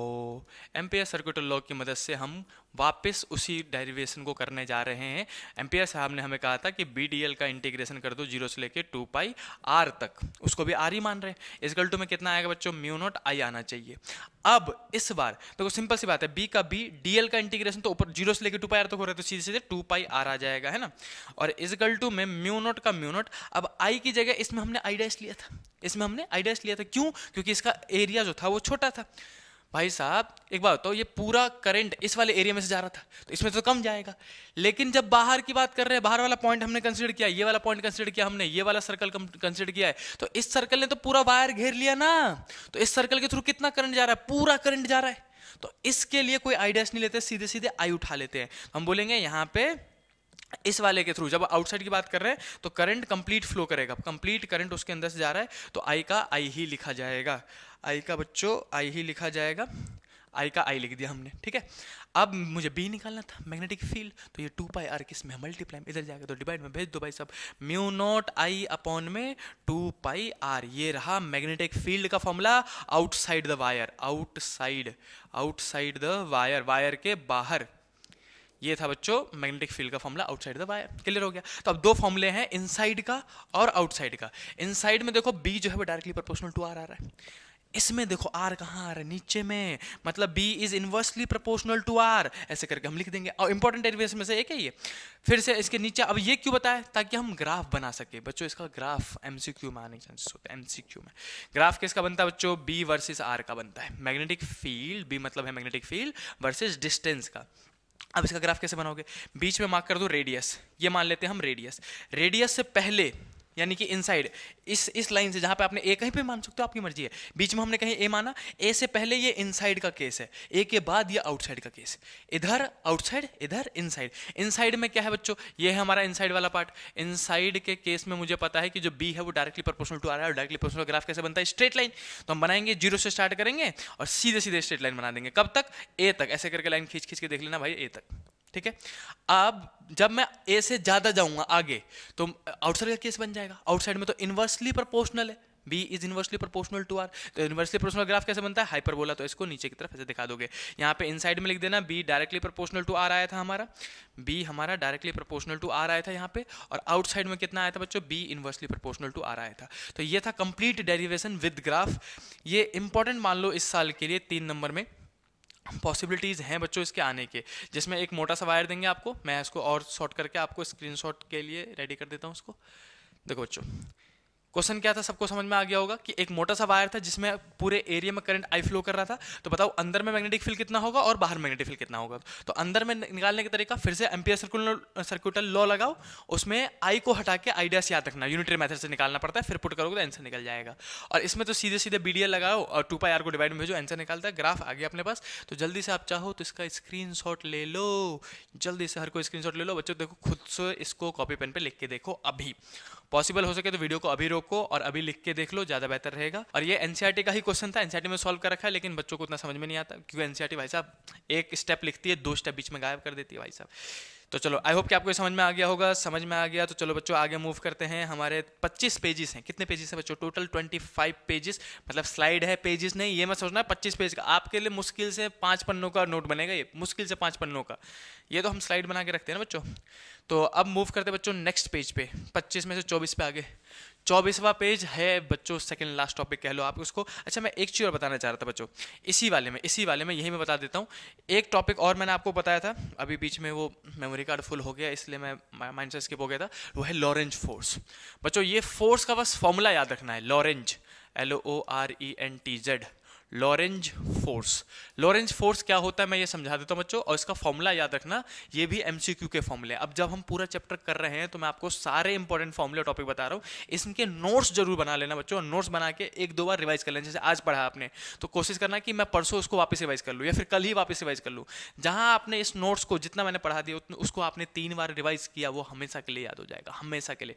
लेकिन हाँ विद इन अ वीक 3 बार रिवाइज होना चाहिए। एक हफ्ता बीत गया तो वो 3 बार काउंट नहीं होगा, फिर 3 बार करना पड़ जाता है। ये रूल है भाई साहब।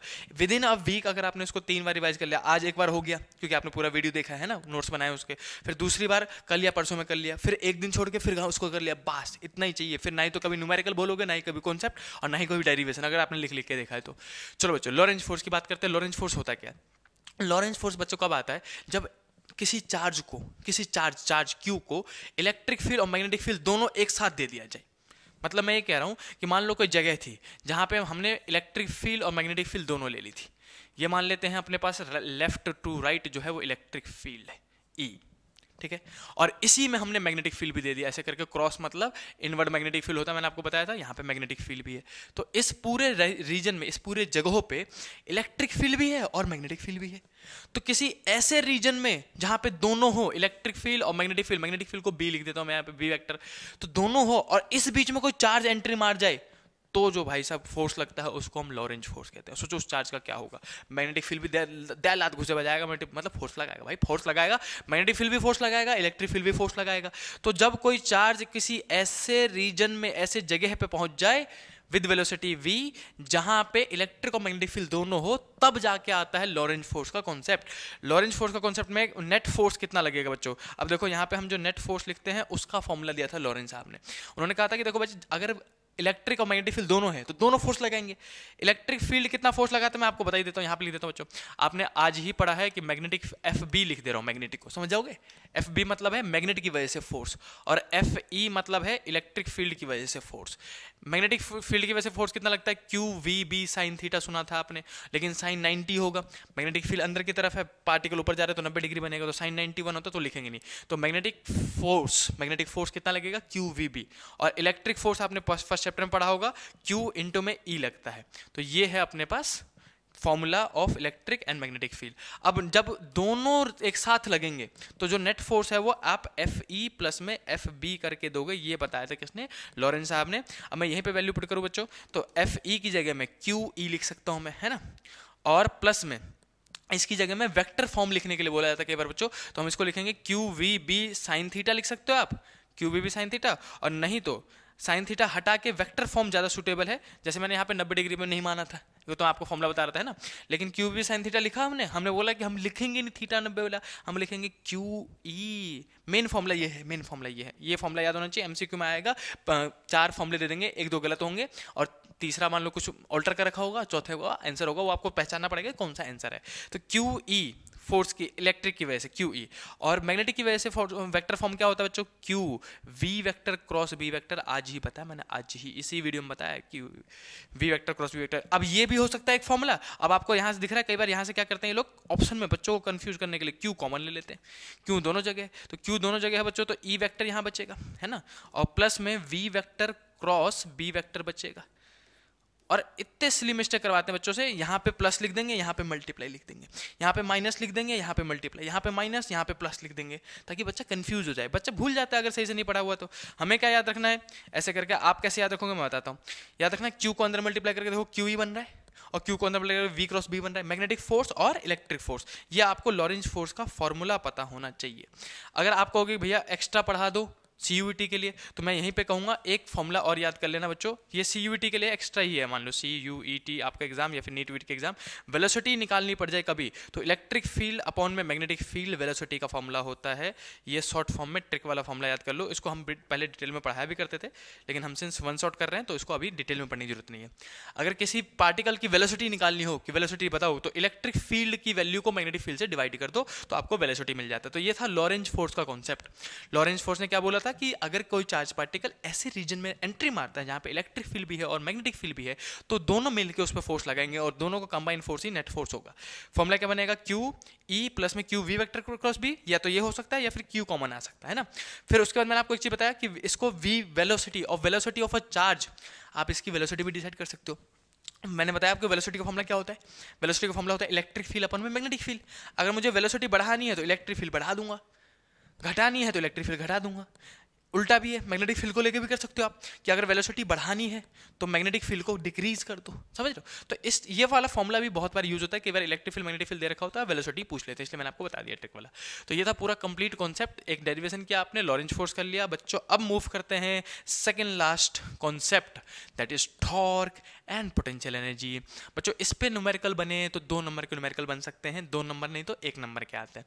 टॉर्क का डेरिवेशन बच्चे पूछते हैं भैया टॉर्क का डेरिवेशन करे या ना करे। बच्चों एक छोटा सा डेरिवेशन है, देख के जाओ, लेकिन मैं अभी इस वीडियो में उतना इंपॉर्टेंस नहीं दूंगा उसको, लेकिन आप अपनी तरफ से सिक्योरिटी में इतना जितना मैं बढ़ा रहा हूँ ना, इस वीडियो के जितने भी नोट्स बता रहा हूँ उनको पढ़ने के बाद आप उनको एक्स्ट्रा टॉपिक पढ़ लेना, लेकिन ये पढ़ना कंपलसरी है। ये आपको बहुत ज़्यादा सिक्योरिटी देंगे और मतलब डर कम लगेगा कि हाँ भाई अब मेरे को पूरा चैप्टर आता है। चलो भाई अब स्टार्ट कर रहे हैं टॉर्क। टॉर्क मतलब क्या, अब देखो याद कितना करना है इसमें। पहले तो मैं कहूँगा बच्चों फॉर्मूला याद करो टॉर्क का और पोटेंशियल एनर्जी का। क्वेश्चन मैं बता रहा हूँ कि किस टाइप के क्वेश्चन आए हैं आज तक। तो सबसे पहले बच्चों करेंगे हम टॉर्क। टॉर्क का फॉर्मूला, भैया टॉर्क का कौन कौन सा फॉर्मूला याद करना है, बहुत आसान फॉर्मूला, बहुत आसान।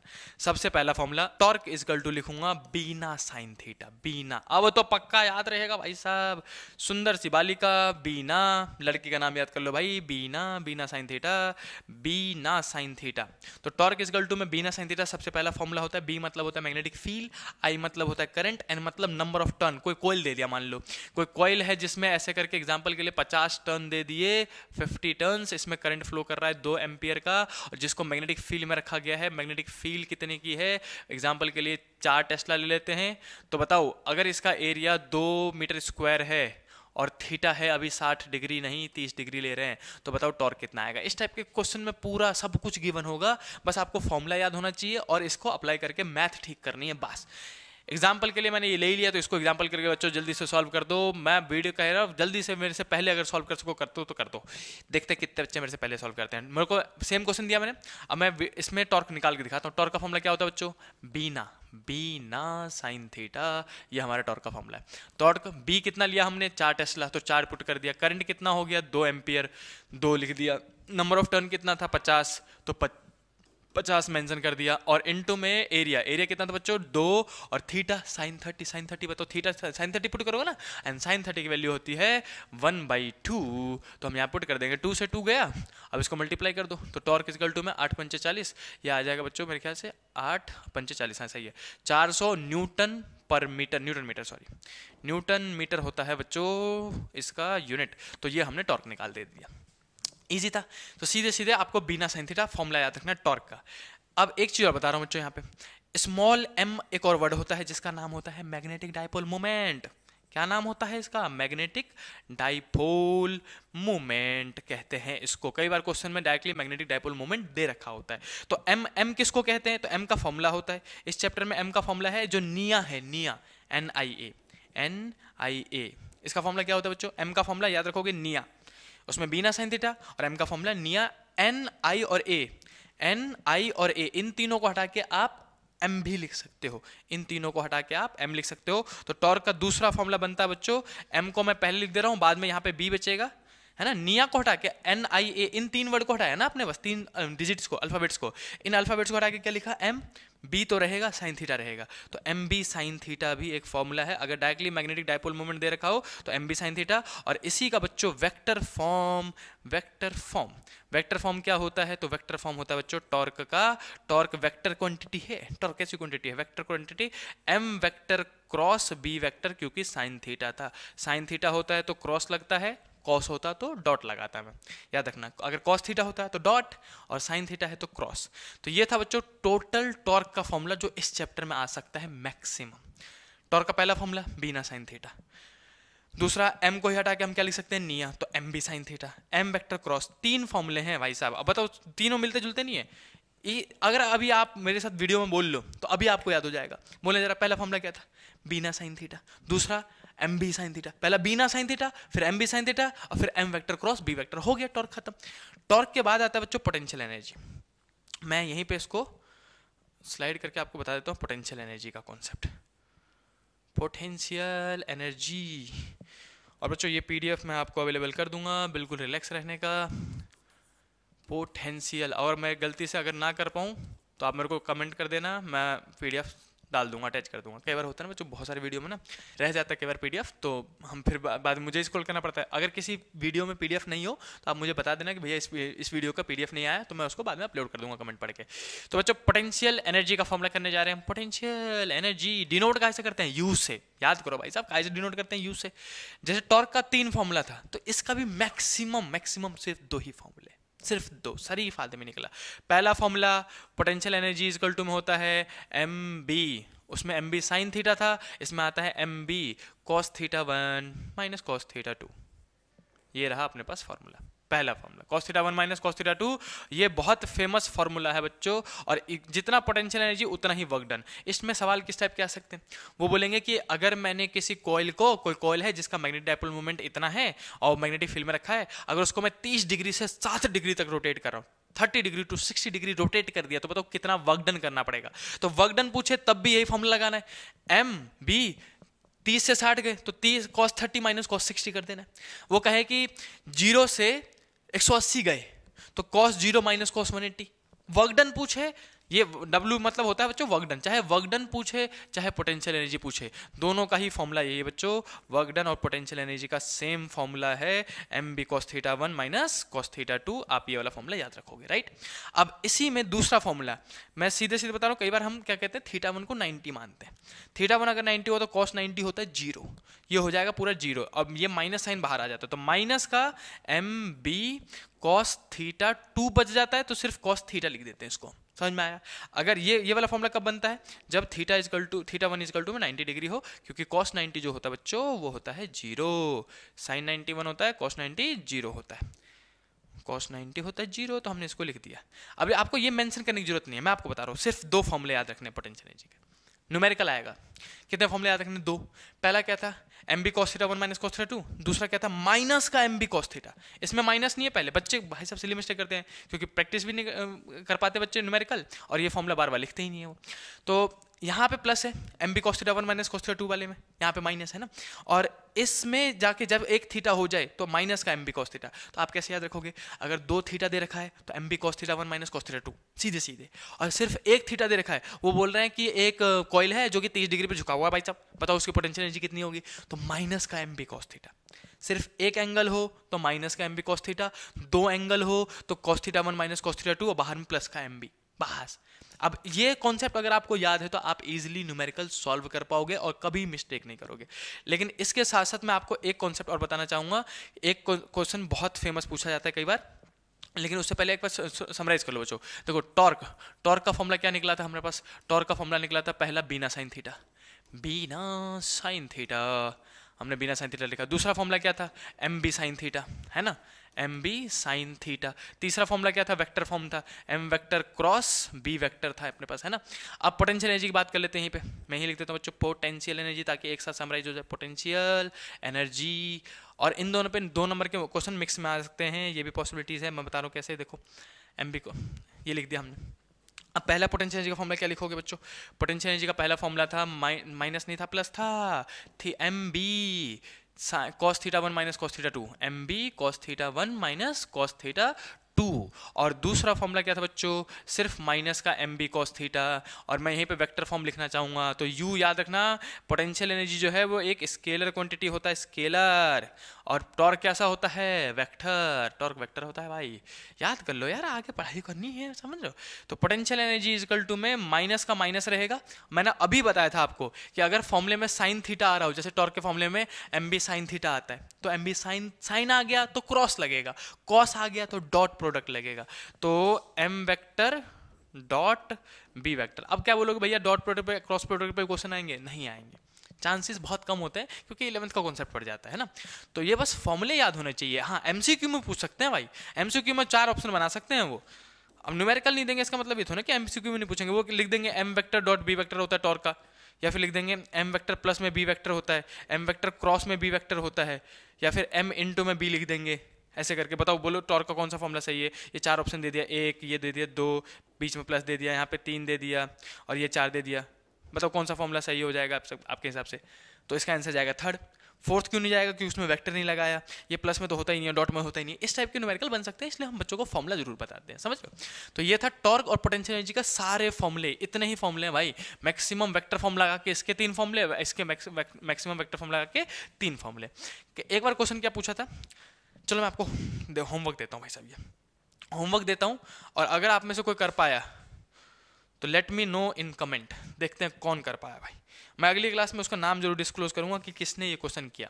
क्वेश्चन क्या था, बहुत फेमस क्वेश्चन में से एक, होमवर्क मान लो एग्जाम्पल नंबर 1 दे रहा हूँ, होमवर्क, और जिस बच्चे ने कर दिया अपने नाम के साथ कमेंट करना भाई। मैं नेक्स्ट वीडियो में बताऊंगा कि ये बच्चा भाई साहब एकदम झक्कास बच्चा, मस्त इंटेलिजेंट बच्चा है, इसने ये क्वेश्चन कर दिया, बिल्कुल सही सही किया। तो क्वेश्चन में क्या था कि देयर वाज लाइक कि एक कॉइल है जिसका टॉर्क जो है उसको मैग्नेटिक फील्ड में रखने की वजह से उसमें टॉर्क आया 20 × में √3 न्यूटन मीटर, ऐसे करके दे रखा है। एक कॉइल है जिसको हमने मैग्नेटिक फील्ड में रख दिया, तो उस पर टॉर्क कितना लग रहा है 20 √3, कब, जब थीटा = 60 डिग्री है, 60 डिग्री पे, ठीक, इतना सा क्वेश्चन दे दिया। एंड दे वाज आस्किंग कि बताओ पोटेंशियल एनर्जी कितनी होगी इस वक्त, find potential energy, find potential energy. Value given क्या है, टॉर्क गिवन है, थीटा गिवन है, आपको निकालना क्या है पोटेंशियल एनर्जी। मैं बिल्कुल हिंट नहीं देने वाला, बिल्कुल मत देखो भाई सब, मेरे तो मत देखो, सोचो ये रहे सारे फॉर्मूले, और ये इजीली निकल जाएगा अगर किसी ने 2-3 बार फॉर्मूले देख लिए तो। टॉर्क दे रखा है, पोटेंशियल एनर्जी निकालना है, क्या नहीं है, क्या चाहिए, पुट करने की कोशिश करो, और लेट मी नो कौन करके दिखाता है भाई साहब, कौन करके दिखाता है। तो ये हो गया अपने पास टॉर्क और पोटेंशियल एनर्जी का पूरा कॉन्सेप्ट बच्चों, जिसमें हमने टॉर्क के फॉर्मूले देखे और पोटेंशियल एनर्जी के फॉर्मूले देखे। तो इसको भी आप चाहो तो एसएस स्क्रीनशॉट ले सकते हो। ये रहा बच्चों आपका टॉर्क पोटेंशियल एनर्जी। वैसे तो मैं पीडीएफ भेज दूंगा, लेकिन फिर भी अभी इसके लिए आप चाहते हो कि साथ साथ नोट बना लूँ, नोट्स कंप्लीट कर लूँ, तो भाई साहब ले लो, स्क्रीनशॉट ले लो बच्चों। चलो बच्चों, अब मूव करते हैं इस वीडियो के लास्ट पार्ट पे। ये मैं एक्स्ट्रा सिक्योरिटी में ही लेके चल रहा हूँ। देखो मैं फिर से कह रहा हूँ बच्चों, इसके बाद भी एक टॉपिक है जिसका नाम है एमसीजी, मूविंग कॉइल गैल्वेनोमीटर। बिल्कुल छोड़ के मत जाना, केस स्टडी में आने के सबसे ज़्यादा चांसेस उसी के इस चैप्टर से। Moving coil galvanometer, transformer, prism, rectifier, ये सारे टॉपिक छोड़ने वाले नहीं है, ये इंपॉर्टेंट टॉपिक में से एक है। इन सब की वीडियोस मैंने अलग से बना दी है, आप प्लेलिस्ट में जाओ, वीडियो पे क्लिक करो, वीडियो में देखो नीचे जाके, तो आपको रेक्टिफायर का भी वीडियो मिल जाएगा, आपको गैल्वेनोमीटर का भी वीडियो मिल जाएगा। उनको मुश्किल से 15-15 मिनट के वीडियोस हैं, जिसमें मैंने स्टार्टिंग से पूरा ऐसे मस्त तरीके से समझा दिया बच्चों को, एक झटके में समझ में आ जाएगा। तो उन वीडियो एमसीजी को वहाँ से देख लेना। मैं इस वीडियो में एमसीजी कवर नहीं करूँगा, इसी का पार्ट है एमसीजी, इंपॉर्टेंट है। अब इस वीडियो के खत्म होते ही आपको वहाँ का लिंक भी आ जाएगा, तो आप वहीं से डायरेक्टली क्लिक करके देख सकते हो। तो बच्चों ये था लास्ट टॉपिक, टॉर्क और पोटेंशियल एनर्जी पढ़ने के बाद, कि स्टेबल इक्विलिब्रियम और अनस्टेबल इक्विलिब्रियम में भी कई बार देखा गया कि क्वेश्चन बनाया जा सकता है। तो मैं आपको बच्चों 3 पॉइंट रटवाऊंगा, रट देना बस, मेरे साथ रट दो। कि स्टेबल इक्विलिब्रियम कब कहलाता है, जब बी और ए के बीच में थीटा 0।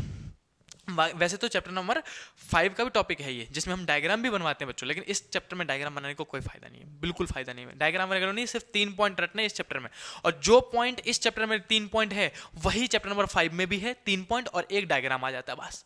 सेम, चाहे चैप्टर नंबर 3 का क्वेश्चन बनो तब भी सेम फॉर्मूला, सेम कॉन्सेप्ट लगना है। चैप्टर नंबर 4 और 5 का बने, दोनों में सेम फॉर्मूला, सेम कॉन्सेप्ट। कौन कौन सा पॉइंट याद करना भैया बताइए दो, हम जल्दी से याद करेंगे।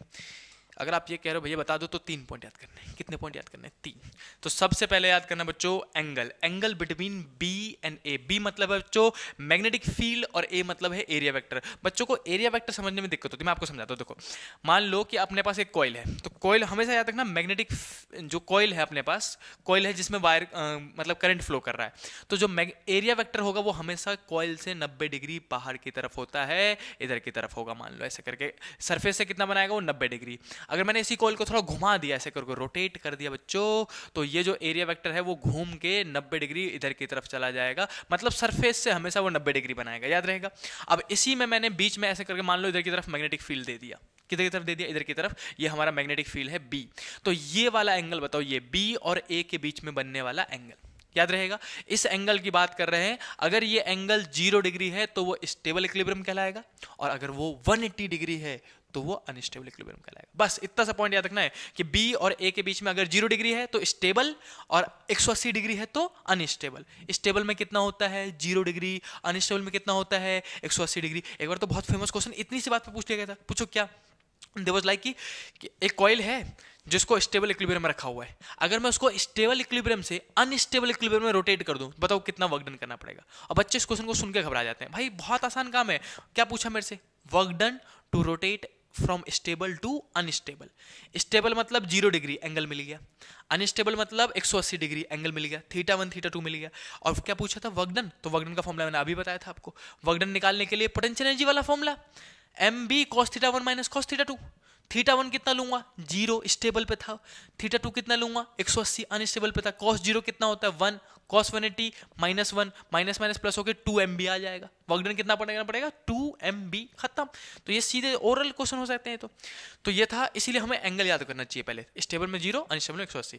दूसरा पॉइंट क्या देखना बच्चों, टॉर्क दोनों ही केस में 0 होगा, चाहे वो स्टेबल इक्विलिब्रियम हो चाहे अनस्टेबल इक्विलिब्रियम हो, टॉर्क दोनों ही केस में 0 होगा। बस क्वेश्चन में ध्यान से पढ़ लेना, इक्विलिब्रियम मेंशन होना चाहिए, कहीं एंगल पे नहीं होना है ना। क्यों 0 होगा, क्योंकि इसमें एंगल कितना बना था 0, और टॉर्क का फॉर्मूला तो अभी अभी आप पढ़ के आए हो, कितना होता है टॉर्क का formula, mb sin theta. Sine 0 put करोगे एंगल तो साइन 0 0 होता है, और इसमें 180 तो साइन 180 भी 0 होता है। तो 0 इंटू में mb 0 हो जाएगा, और इसमें भी 0 इंटू में mb 0। साइन 0 और साइन 180 दोनों ही 0 होते हैं, इसीलिए टॉर्क हमेशा 0 आता है। पहला पॉइंट क्या था, एंगल याद करना है। दूसरा पॉइंट क्या था कि दोनों केस में टॉर्क 0 होता है, याद रखना है। तीसरा पॉइंट है बच्चों पोटेंशियल एनर्जी, जो अभी अभी आपने पढ़ा है। पोटेंशियल एनर्जी का फॉर्मूला, जब एक एंगल हो तो हमने पोटेंशियल एनर्जी का फॉर्मूला क्या पढ़ा था, माइनस का mb cos थीटा, राइट। अब थीटा कितना था स्टेबल में 0, तो cos 0 बच्चों होता है 1। तो इसमें देखो माइनस का माइनस, m का m, b का b, और cos 0 डिग्री की जगह मैं 1 पुट करूंगा, तो 1 इंटू में ये पूरा माइनस का ऐसे बच जाएगा, माइनस का mb है ना। और माइनस का mb ही मिनिमम पोटेंशियल एनर्जी है जो कि हो सकती है। तो स्टेबल इक्विलिब्रियम में पोटेंशियल एनर्जी मिनिमम होती है, कितनी होती है, माइनस का mb। अगर मैं प्लस अनस्टेबल में बात कर रहा हूं तो फॉर्मूला तो वही लिखा mb cos थीटा, लेकिन थीटा तो 180 डिग्री पुट करोगे ना इस बार, क्योंकि अनस्टेबल है। तो cos 180 बच्चों -1 होता है।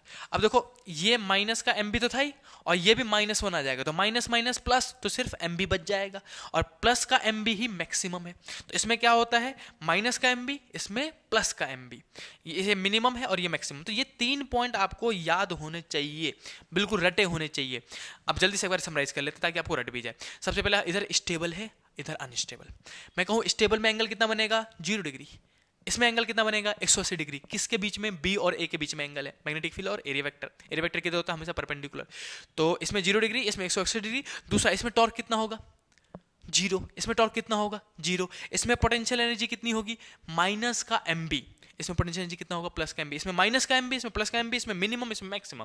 बस आपको इतना पॉइंट याद होना चाहिए स्टेबल के केस में और अनस्टेबल के केस में। बच्चों इसके बाद जो मैंने अभी आपको पढ़ाया, मैंने आपको क्या पढ़ाया अभी, टॉर्क वाला पूरा कॉन्सेप्ट, टॉर्क और पोटेंशियल एनर्जी का, और फिर आपको मैंने स्टेबल अनस्टेबल इक्विलिब्रियम बताया। अब इस पे एनसीईआरटी में जो 2 न्यूमेरिकल है वो हम सॉल्व करना स्टार्ट करेंगे नेक्स्ट पेज पे, और ये 2 न्यूमेरिकल लास्ट न्यूमेरिकल है इस चैप्टर के। आई होप कि आपको ये पूरा चैप्टर समझ में आ गया होगा, न्यूमेरिकल करना भी सीख गए होगे आपने, और अपने हाथ प्रैक्टिस किया है तो बच्चों इजीली क्लियर हो जाएगा आपको, ठीक है। ठीक है, तो मुझे कमेंट करके बताओ क्या आपको मजा आया इस चैप्टर में, ऐसे ही 1 शॉट बनाने में मजा आया इस चैप्टर में, ताकि मैं ऐसे ही आपकी हेल्प करता रहूं। मजा आया इस चैप्टर में ताकि मैं आपको ऐसी हेल्प कर मजा आया इस चैप्टर में ताकि हम आपकी मजा आया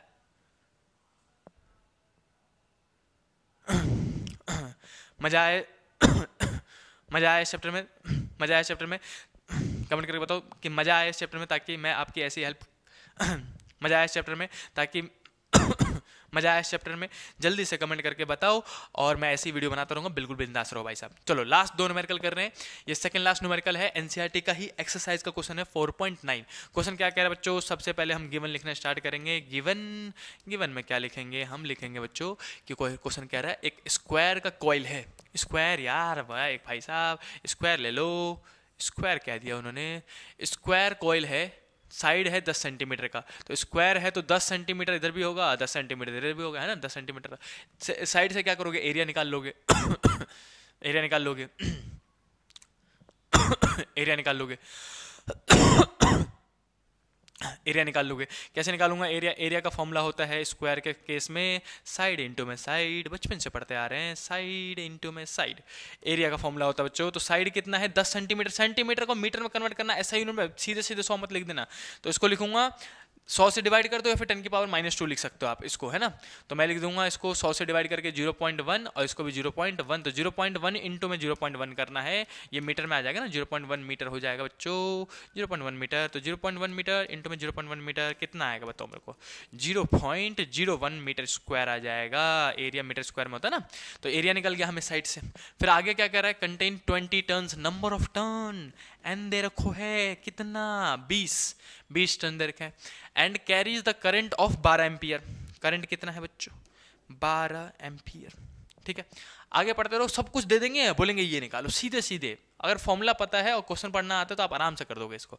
द कॉइल, अब तो आपको आता होगा, पूरा चैप्टर कर लिया आपने, बिल्कुल चिंता मत करो, आप आराम से कर दोगे। The coil is suspended vertically in and the normal of the plane, ये लाइन देखो, कह रहा है कोई कॉइल को हमने वर्टिकल प्लेन में ऐसे, वर्टिकल प्लेन मतलब ये वाला प्लेन, हॉरिजॉन्टल मतलब ये होता है और वर्टिकल मतलब ये होता है। तो वर्टिकल प्लेन में उस कॉइल को लटका दिया, और the normal to the plane of the coil makes 30 degree with the direction of uniform magnetic field. मतलब इस कॉइल का जो 90 डिग्री नॉर्मल है, देखो the normal of the plane, इस प्लेन का मान लो ये मेरा हथेली जो है वही प्लेन है, तो इसके 90 डिग्री नॉर्मल पे जो है 90 डिग्री एरिया वेक्टर होता है। एरिया वेक्टर जो है वो 90 डिग्री होगा, तो यहाँ पे जो ये लाइन लिख रहे हैं the normal to the plane, इसका मतलब एरिया वेक्टर की बात कर रहे हैं, एरिया वेक्टर की। तो एरिया वेक्टर और मैग्नेटिक फील्ड में एंगल कितना दे रखा है उन्होंने, 30 डिग्री, तो हम थीटा लिख लेंगे, थीटा दे रखा है बच्चों 30 डिग्री। अब निकालने के लिए क्या पूछा भाई, मैग्नेटिक फील्ड भी दे रखा है, आगे पढ़ते हैं। हॉरिजॉन्टल मैग्नेटिक फील्ड कितना है बच्चों, 0.8 टेस्ला। देख रहे हो सब कुछ गिवन होता है, सब कुछ, और बाद में बस एक या दो चीज निकालने के लिए बोल देंगे, what is the magnitude of torque experience by the coil. बस सिर्फ टॉर्क पूछा है, पोटेंशियल एनर्जी भी नहीं पूछा इसमें। तो मैं यहाँ लिखना स्टार्ट कर देता हूँ। सिंस अपने को पता है टॉर्क का फॉर्मूला, अब कौन सा वाला है देखो, एन दे रखा है, आई दे रखा है, बी, तो बी ना साइन थीटा, एन जहां नंबर ऑफ टर्न दे दिया, बी दे दिया, आई दे दिया, तो क्या याद आना चाहिए टॉर्क का फॉर्मूला, बी ना साइन थीटा। गिवन के हिसाब से फॉर्मूला लगाऊंगा ना, अगर एम दे रखा होता तो एम बी साइन थीटा लगाता, सिंस बी और आई दे रखा है तो इसलिए बी ना साइन थीटा लगा देंगे, है ना। अब फॉर्मूला लगा दो, अब बिल्कुल निश्चिंत होकर सॉल्व करते जाओ, मैथ ही तो है। बी की वैल्यू कितनी है बच्चों, 0.80 की जगह में सिर्फ 0.8 लिख सकते हैं।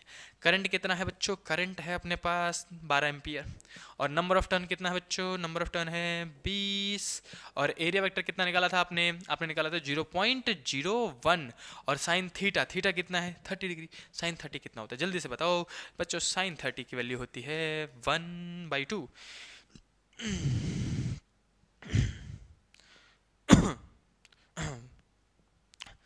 1/2, तो यहाँ पे लिख दूंगा मैं टॉर्क इजकल टू में, यहाँ से पॉइंट हटा के 8/10 है ना, इंटू में 12, इंटू में 20, इंटू में यहाँ से पॉइंट हटा के 1/100 आ जाएगा, डेसिमल के बाद 2 डिजिट है, और बच्चों यहाँ पे साइन 30 1/2। अब कट्टिस प्रैक्टिस कर लो भाई, खुद ही आंसर निकाल दो, वैसे तो दिख ही रहा है। ये 0 इस 0 से कट जाएगा, ये 2 इस 2 से कट जाएगा, बचा ये 12×5 बचे के बता 84 बटे 96, यानी कि 12 बैठ जा होता बच्चों 96, और 10 नीचे में क्या था 100 से डिवाइड था, तो 100 से डिवाइड कर दिया, तो टॉर्क इक्वल टू लिख सकते हो 96/100 मतलब 0.96 न्यूटन मीटर। ये हमारा टॉर्क एक्सपीरियंस करेगा ये वाला कॉइल।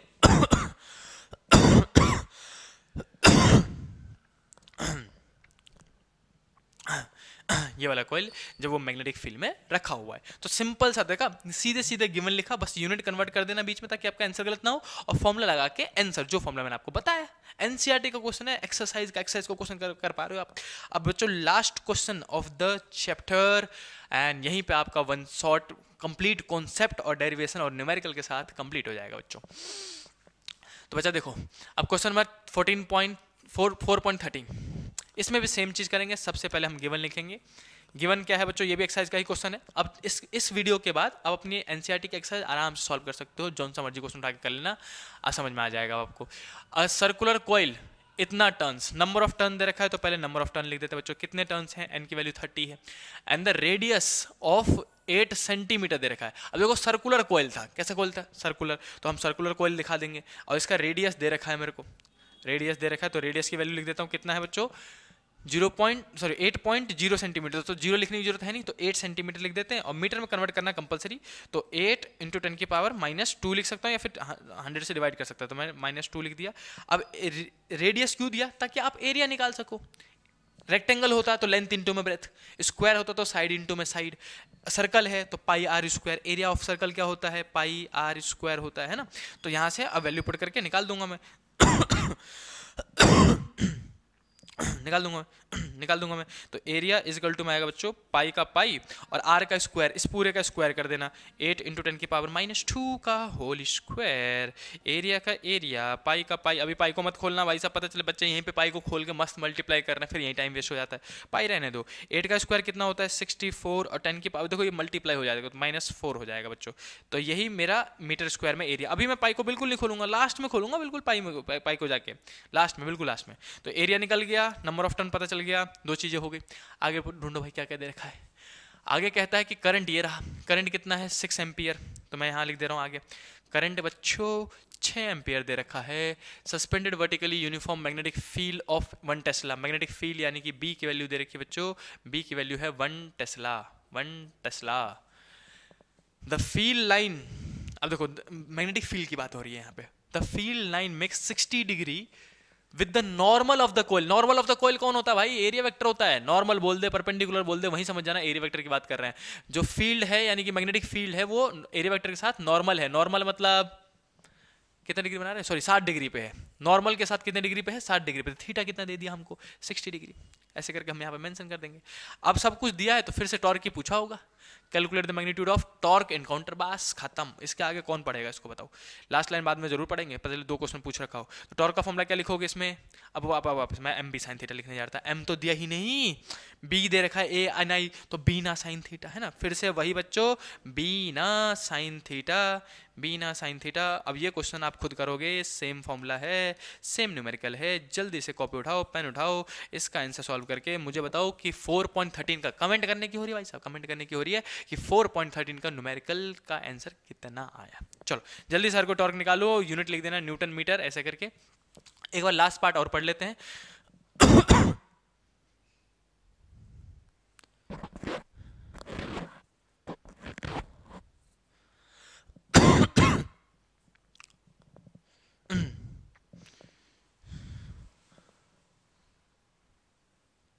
जिसमें पूछा गया है, बी वाला पार्ट है भाई साहब, बी वाला part. Would your answer change if the circular coil in A, ऊपर वाले में जो हमने सर्कुलर कॉइल लिया था, is replaced by a planar coil or some irregular shape enclose the same area? नहीं, बिल्कुल नहीं। हमें क्या मतलब, क्वेश्चन कहना चाह रहा है कि जैसे कि आपने ए वाले पार्ट में सर्कुलर कॉइल लिया था, कौन सा कॉइल लिया था, सर्कुलर कॉइल, क्या जिसका एरिया फिक्स था, मान लो, तो एरिया कितना निकाला था आपने, पाई आर स्क्वायर करके एरिया निकाला था, है ना। अब मान लो यहाँ का एरिया आ रहा है 10 मीटर स्क्वायर, कितना आ रहा है 10 मीटर स्क्वायर।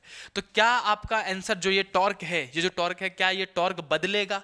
कब? जब मैं इस सर्कल की जगह में रेक्टेंगल ले लूं, या फिर स्क्वायर ले लूं, या फिर कोई इरेगुलर शेप का एरिया ले लूं, ऐसा ताड़ा आधा तिरछा अमीबा जैसा, लेकिन एरिया सबका सेम ले लूं मैं, एरिया 10 ही हो, इसका भी एरिया, इसका भी 10 ही हो, और इसका भी एरिया 10 ही हो, बाकी सारे पैरामीटर भी सेम हो, तो हमारा आंसर बिल्कुल चेंज नहीं होगा। क्यों? हमें क्या मतलब, बी चेंज हो नहीं रहा, करंट भी सेम फ्लो कर रहा है, नंबर ऑफ टर्न भी सब कुछ सेम है, और एरिया भी सब कुछ सेम है, तो हमारा आंसर चेंज नहीं होने वाला। हम फॉर्मूले के बेस पे जाएंगे, हम बोलेंगे सिंस सब कुछ सेम है, एरिया सेम है, इसलिए सबके पास बराबर टॉर्क लगेगा, शेप पे डिपेंड नहीं करता, एरिया पे डिपेंड करता है।